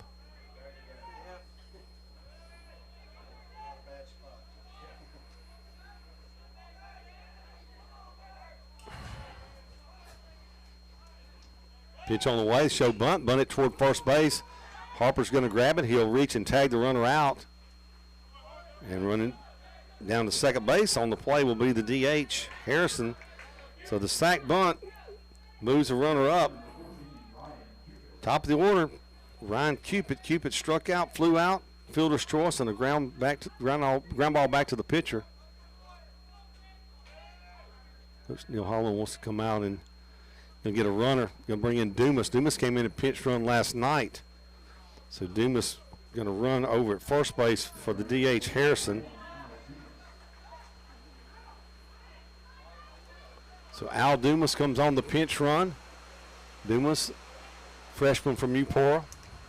Coming down pretty good now. Yeah, rain really coming down hard here at the Dub, as Patrick mentions. Makes it tough on the fielders. Well, if you put it in play here, it's a good time to hit it on the ground, or even in the air. It's hard to see out there right really now. Coming down Boy, it's now. I don't hard. know how you throw a baseball. I don't know either. Pitch on the way. Meggs misses way outside on that one. It's the hardest rain we've seen today. Avalon's back out, trying to talk to the umpire into something. Not sure what he was asking him. Whatever it is, it was quick. 1 ball, no strikes. Go ahead run out at second base for East Central. Now he's out to talk to Jared. Nobody throwing in the bullpen for the Wildcats. There were some guys stretching earlier, but nobody throwing. Imagine just trying to buy some time till the rain lightens up a little bit or something. One way or the other. Either it starts coming down heavier and they're going to call it for a second, or it lightens up. Patrick, real quick, I'm going to jump over and see what's going on the JUCO Weekly scoreboard, or do you have that one up already? Yeah, I do. How about a little updates while we wait here? Top of the 8th, Hines leads Jones College 5-4. Jones leads the series 1-0, and they're the only other show in town right now. Everybody else kind of already moved their game, so I remember. Yep. You are correct, sir. Got a great guy full of information to my right. Called MacBook. So we're going to get a pinch hitter, looks like here. No, I'm sorry, Cupid's there. Cupid had turned sideways. I only saw the 4 on his jersey. I'm like, wait a minute now. He already had a ball on him. Not that you can't do that. So Cupid, the batter here. Leadoff man, the order. Pinch runner out at second base is Dumas. 1 out. Scoreless ball game, top of the 9th. Rain subsides a little bit, still coming down though. Meggs, pitch on the way, ground ball, hit toward first in foul territory. Luke Harper will go over and grab it, and sure that ball's quite wet now. And that's what they're doing. They're going in between pitches. They're throwing those balls over to the dugout to keep them dry. Good idea. So 1-1 count here to Ryan Cupid. Cupid, sophomore from West Monroe, Louisiana. Left fielder for East Central. Right, left-handed batter against the right-handed throwing Jared Meggs. Meggs 1-1 pitch on the way. That fastball way outside again. 2 balls and a strike. You don't see Meggs miss a lot like that. It's got to be the rain. He's usually somewhere in the vicinity of home plate in that square. Well, and in this situation with the rain coming down, wet baseball, obviously you don't want to miss inside and hit him and put another guy on base. So I think he's thrown away just for that reason. That fastball outside, 3 balls and a strike. 87 on that one. Scoreless ball game. Top of the 9th, runner at second, 1 out. Meggs working a 3-1 count here against Cupid. Meggs comes set, glances to second, and pitch on the way. Runner's going to go. They throw to third base. They throw it into left field. Taylor's going to pick it up. He's not going to have a throw at the plate. Gets by him. Cupid on ball 4 around first all the way to second. Wow. So the wet ball gets out of the hand of the catcher. McKay goes into left field, and then it gets by Taylor. And Cupid's going to get a walk, and then he's going to be all the way to second base, and the run's going to score. Here comes the rain again. And the rain is coming down like nobody's business. Umpires are going to send them to the dugouts respectively here. So East Central gets a run scored, and you wonder, when Coach Avalon came out earlier, was he saying, do you stop it now? Right. Boy, if he'd have stopped it before that happened, that might have been different. I'm sure that might have been part of the conversation here at the Dub. We'll take a quick break, come back. We'll see how things pan out here. We'll go to a rain delay here in the top of the ninth. East Central has broken through. They take the lead by score 1-0 back after this. Choosing a health provider that delivers quality care is the most important aspect of any decision when it comes to getting yourself on track to a better, healthier you. Reiser Medical Associates understands how to deliver quality health care, and they also know the importance of quality and how your visit is billed and processed. Reiser Medical Associates is rated at 94.7 on a scale of 100 in MIPS, the Merit-Based Incentive Payment System. MIPS is based on quality, cost, promoting interoperability and improvement activities of the healthcare provider, and MIPS is the first healthcare score provided by the federal government's Centers for Medicare and Medicaid Services. You don't trust your car to just any mechanic, so why trust your healthcare to just any healthcare provider? Reiser Medical Associates continues to be the right choice for your healthcare right here in Pearl River County for over 36 years. Reiser Medical Associates, people who care about you and your healthcare with numbers to back it up. Pearl River Community College is home to over 42 career and technical education programs, an outstanding faculty, and 2-year academic pathways for students interested in pursuing a bachelor's degree. Affordable tuition and scholarship opportunities for athletics, fine arts, and academic achievements make Pearl River an excellent choice for students. With multiple locations, flexible scheduling, and online courses, PRCC is prepared to assist students with reaching their educational and career goals. Come join the Wildcat team and enroll with the Maroon and Gold. People come from everywhere to Papa's Campers and Cars. They come from Hattiesburg, Diamond Head, Wiggins, down from Purvis, Covington, Mandeville, Slidell. That's Louisiana. Jackson, Biloxi, Ocean Springs, Bay St. Louis. We're in Picayune, Mississippi, and Daphne, Robertsdale, Fairhope. They come from Pony, Grand Bay, Spanish Fork. They come from Pensacola, Florida. Gulf Shores, Orange Beach, Somerdale. That's Papa's Campers and Cars. Come and see us. People come from everywhere to Papa's Campers and Cars. They come from Hattiesburg, Diamond Head, Wiggins, down from Purvis, Covington, Mandeville, Slidell. That's Louisiana. Jackson, Biloxi, Ocean Springs, Bay St. Louis. We're in Picayune, Mississippi, and Daphne, Robertsdale, Fairhope. They come from Pony, Grand Bay, Spanish Fork. They come from Pensacola, Florida. Gulf Shores, Orange Beach, Somerdale. That's Papa's Campers and Cars. Come and see us. Papa's Campers and Cars. Having fun, selling fun. Well, back here at the Dub, the rain quickly came and it's gone. I go back to this when Coach Avalon first walked out there, Patrick. I wonder if he was saying, hey, you want to stop it right now in that situation. Instead, it's kind of like the scene from a movie where they say, well, play through, and they played through, and boy, it hurt the Wildcats there having to handle the wet ball. But give credit to East Central starting the run in that situation, knowing the ball is hard to handle. So East Central scores a run here in the top half of the ninth inning. They lead it 1-0, and out at second base is Cupid. For those who may have just tuned in, and tell you what happened there, they broke the run. The runner broke from second on a 3-1 pitch. Ball 4, throw to third base, wet hands, nothing McKay could do. It slid out of his hands, goes over to the third baseman's head. Right. Dumas touches the bag on the pop-up slide, comes in and scores, and then the ball goes in left field. Taylor trying to field the wet ball, gets away from him. And Cupid on the walk goes all the way to second base. And the bad news is you're at 2, 3, 4 in their order, and these guys can swing it. The umpires make their way back onto the field now. The players have been out there for a little bit. So 1-0 East Central here in the top of the ninth. Jared Meggs working in relief, should say here. Got a runner on at second base. Anderson Shelley on the day had 2 singles. pop out to second, and he hit by a pitch. Meg's going to get a couple throws to make sure he's ready to go. So he comes back on the mound here. He's throwing yeah, high. he's still throwing high and away. Wildcats, nobody up in the pen for them, and East Central's got a right-hander working. It looks like Ross went down there to get a glove and get loose for them. I think it is Ross. It's kind of hard to see that far down there in the corner. Rain has stopped. Back to action here. Meg's pitch. Fastball misses up high for ball one. Just one out in the inning.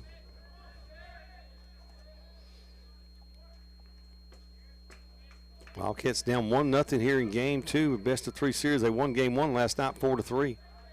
Pitch on the way. He hit him. Going to hit him on the shoulder. And that will put runner at first, runner at second. That brings the plate to third baseman George Fareed. Fareed 0 for 4 on the day.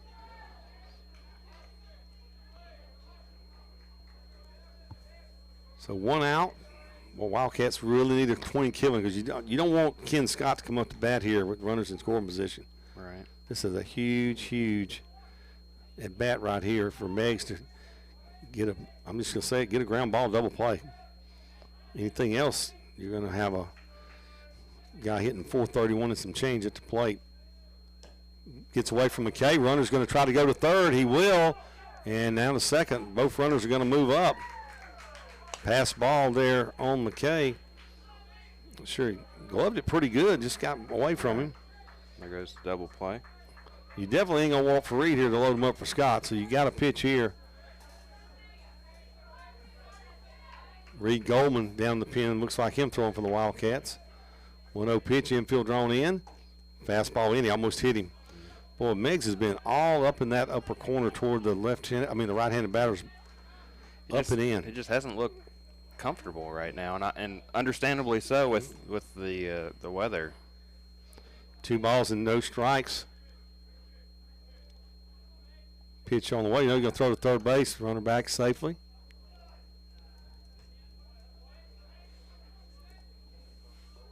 Two and 0 the count. East Central 1 run in, and runner at third, runner at second. Infield drawn in for the Wildcats. Meggs from the stretch. Pitch on the way. Ball high. 3-0. Tough situation. You got to come to him here because you got number 4 man in the order, their leading hitter, Ken Scott, in the on deck circle. Boy, flags have come to a rest out there. Here, quick, fast, in a hurry. No wind at all. 3-0 pitch on the way. Ball 4. Dangerous situation for the Wildcats here. A walk, a hit batsman, and another walk have loaded the bases for Ken Scott. Well, if there's any good news, the infield in the middle is going to drop back and hopefully play for 2. Corners will stay in. Bad news is you got a guy hitting 431 coming to the plate here. He's already got 2 hits on the day, and the other 2 times he hit the ball pretty hard. And he can scoot on top of that. He runs well. First pitch on the way. Fastball in there for a strike from Meggs. 1 out. Bases full. Top of the ninth. East Central leads at 1-0. Ken Scott at the plate. Meggs from the stretch. Swing and a miss. Got him in on his hands. Got it by him. No balls and 2 strikes. Looked like a little life on that pitch inside. 0-2 pitch here. Go ahead. Which is to say, I think all of his pitches pretty much have some kind of movement on them. Pitch on the way. Struck him out. Boy, howdy. Oh, what a job by Meggs. Struck him out. 3 big pitches. I'll say 2 outs. Got him on a fastball. Looks like might have it. No, it'd be the catcher. Hey, Alex, you talking about the pitch runner or the catcher or the batter? Well, they were just a little delayed getting out there. He's taking off the shin guards. Hay struck out, fielder's choice, a double, and an intentional walk. He'll bat here, 2 outs, bases full. Harper and Izio drop back a few steps now. Meggs from the stretch, pitch on the way. Call strike on the inside corner. Wildcats got to get out of this inning right here with 1 run to have a shot in the 9th. Pitch on the way, fastball outside.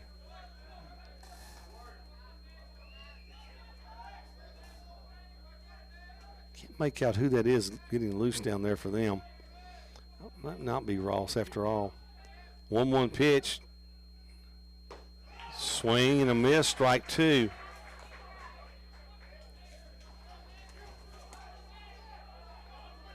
It might be Braswell.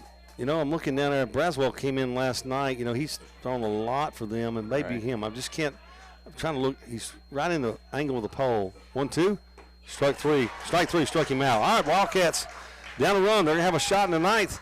They need 1 to tie, 2 to win here from the Dub. If not, we're going to have a game 3 here in this series. We'll take a break. Be back right after this.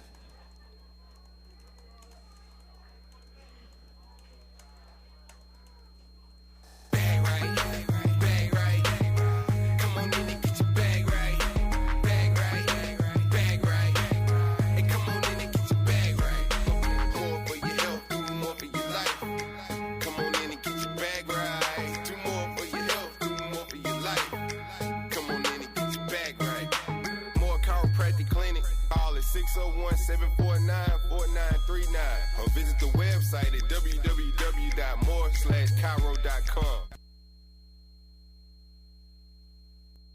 Mayhem is everywhere. I'm a Class 1 hitch holding a Class 3 load, and I just snapped. So now your trailer full of four-wheelers is going off-roading without you. So get Allstate, where agents help keep you protected from mayhem, like me. For a free quote, call Allstate agent John Poggett today in Picayune 601-798-7005 and Poplarville 601-795-2700. Subject to terms, conditions, and availability. Allstate Property and Casualty Insurance Company.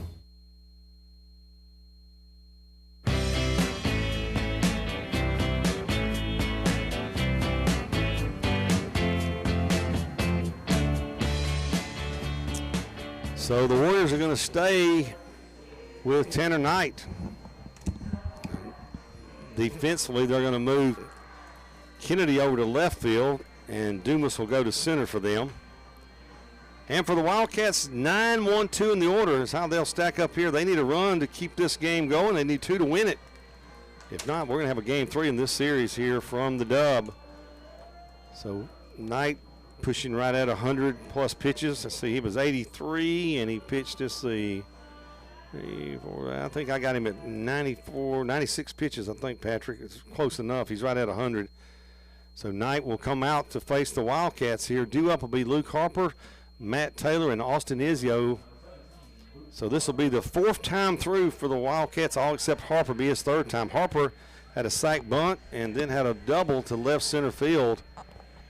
Luke Harper, Northeast Lauderdale product, will lead it off for the Wildcats here against Tanner Knight. Knight trying to go the distance for East Central here in game number 2 to force a 3rd game. First pitch on the way. Fastball misses outside for ball 1. They've got a right-hander throwing down in the pen.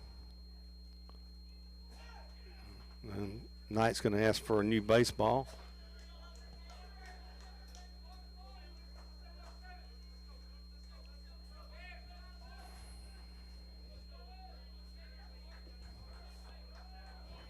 Harper, 1 home run on the year, 12 RBIs.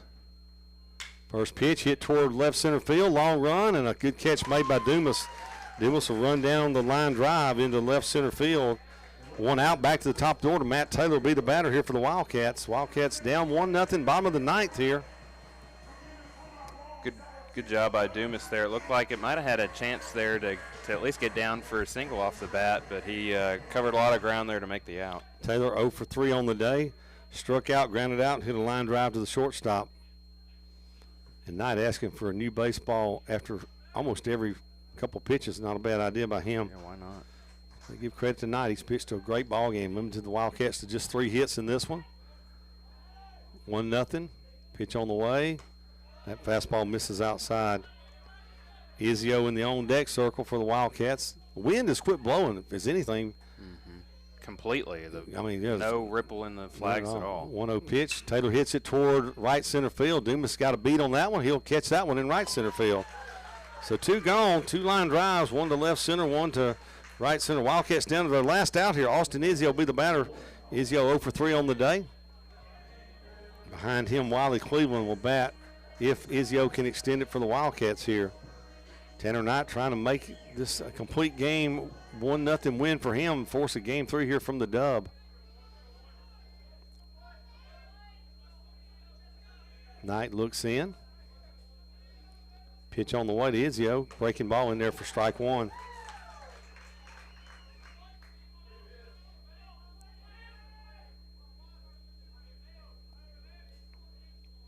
Oh, 1 pitch. Wildcats down to the last out here in the 9th. Breaking ball. That's going to miss a little bit low and inside to Izio. 1-1 now.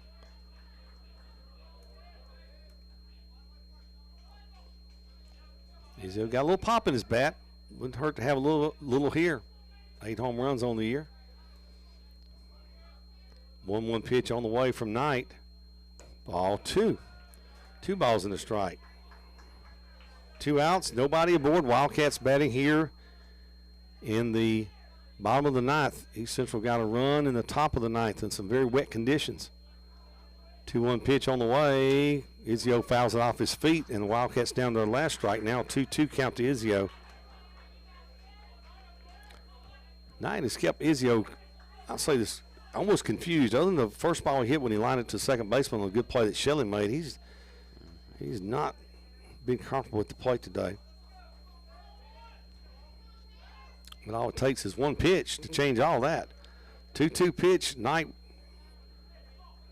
working here in the bottom of the 9th. Step off the plate. Pitcher's plate, that is.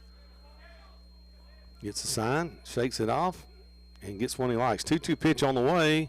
Curveball struck him out. A complete game for Knight, and there will be a game 3 here from the Dub as East Central comes back and wins game 1 by a score of 1-0. Tanner Knight, a complete game for East Central, and that's going to force a game 3 here today from the Dub. We'll find out exactly how long it's going to be. First, let's take a quick break, come back after this. At Sonic Drive-In in Picayune, your food is always made to order the way you like it. The full all-day menu includes burgers, chicken, Cody's, wraps, toaster sandwiches, breakfast burritos, tater tots, onion rings, Sonic Blast, banana splits, and much more. And it all starts with a little red button at Sonic Drive-In of Picayune on Highway 11 just north of Highway 43 North. Happy eating at its best. That's what you get when you push the red button. Destination delicious. All day long at Sonic Drive-In in Picayune.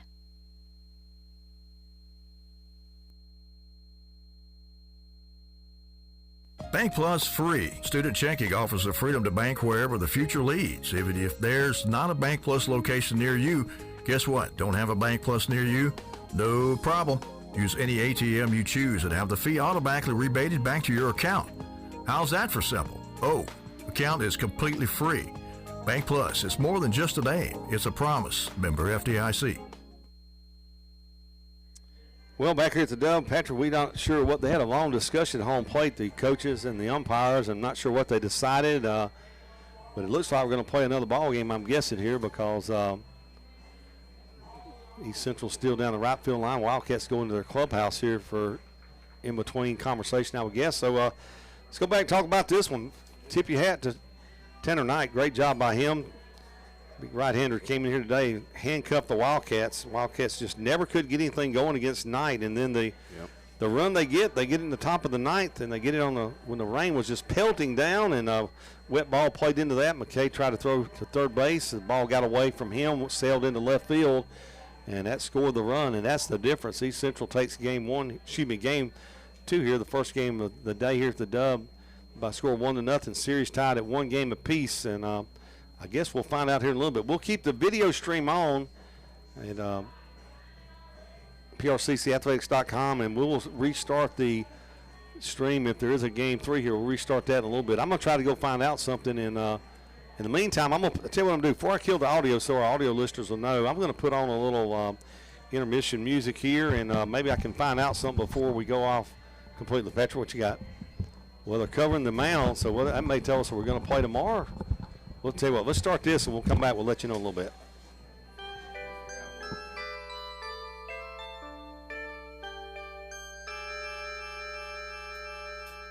The Whiz Kids had won it, Bobby Thompson had done it, and Yogi read the comics all the while. Rock and roll was being born, marijuana we would scorn. So down on the corner, the national pastime went on trial. We're talking baseball, Klazuski, Campanella, talking baseball. The man and Bobby Fella, the Scooter, the Barber, and the Nuke. They knew them all from Boston to Dubuque, especially Willie, Mickey, and the Duke. Well, Casey was winning, Hank Aaron was beginning, one Robbie going out, one coming in. Kiner and Midget Goodell, the Thumper and Mel Parnell, and Ike was the only one winning down in Washington. I'm talking baseball, Klazuski, Campanella, talking baseball. The man and Bobby Fella, the Scooter, the Barber, and the Duke. They knew them all from Boston to Dubuque, especially Willie, Mickey, and the Duke. Now my old friend, the bachelor, well, he swore he was the Oklahoma Kid, and Cookie played hooky to go and see the Duke. And me, I always loved Willie May. Those were the days.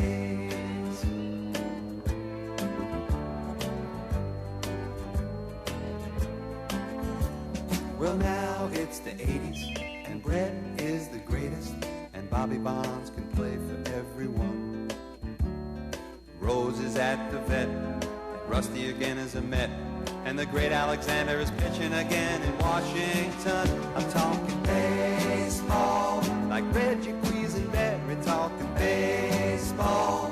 Carew and Gaylord Perry, Seaver, Garvey, Schmidt, and Vida Blue. If Cooperstown is calling, it's no fluke. They'll be with Willie, Mickey, and the Duke.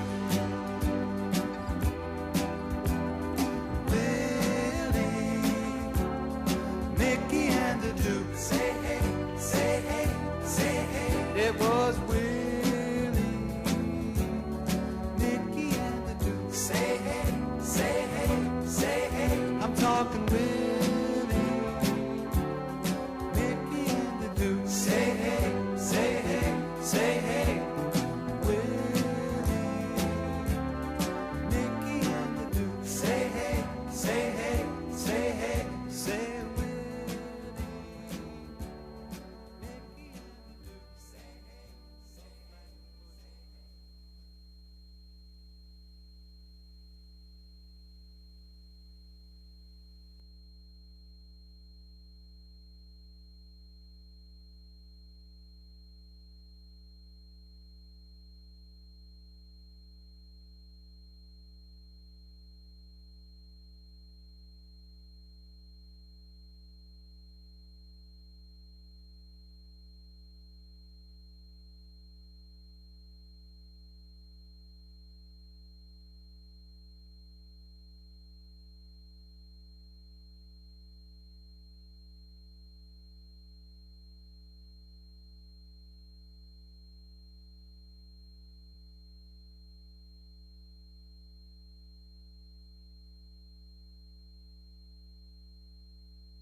And folks, back here to let you know what's happening at the end of our intermission there. It appears we're going to try to play the game here today. They're going to take about a 20-minute break and try to get started. So we will sign off here from our stream on the audio. If you're watching on prccathletics.com, that's a good place to keep up with if you can get there.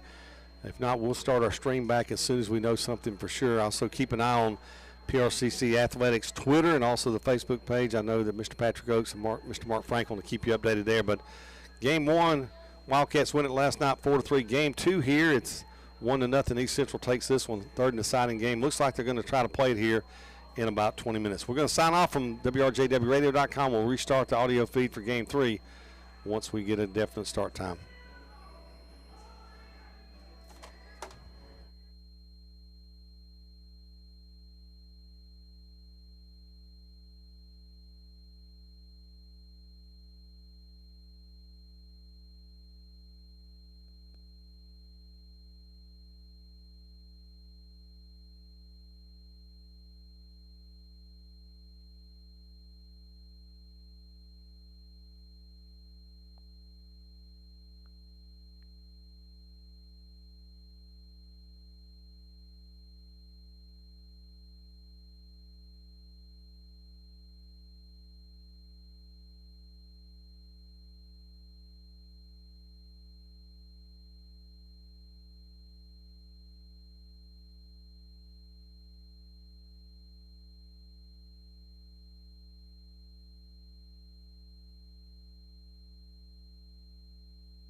And folks, if you're watching here on PRCCathletics.com, there's a discussion going around right now about possibly waiting to play Game 3 tomorrow at 4 p.m. We're waiting for an official word on that. I heard that from one of the East Central players walking up here to our right.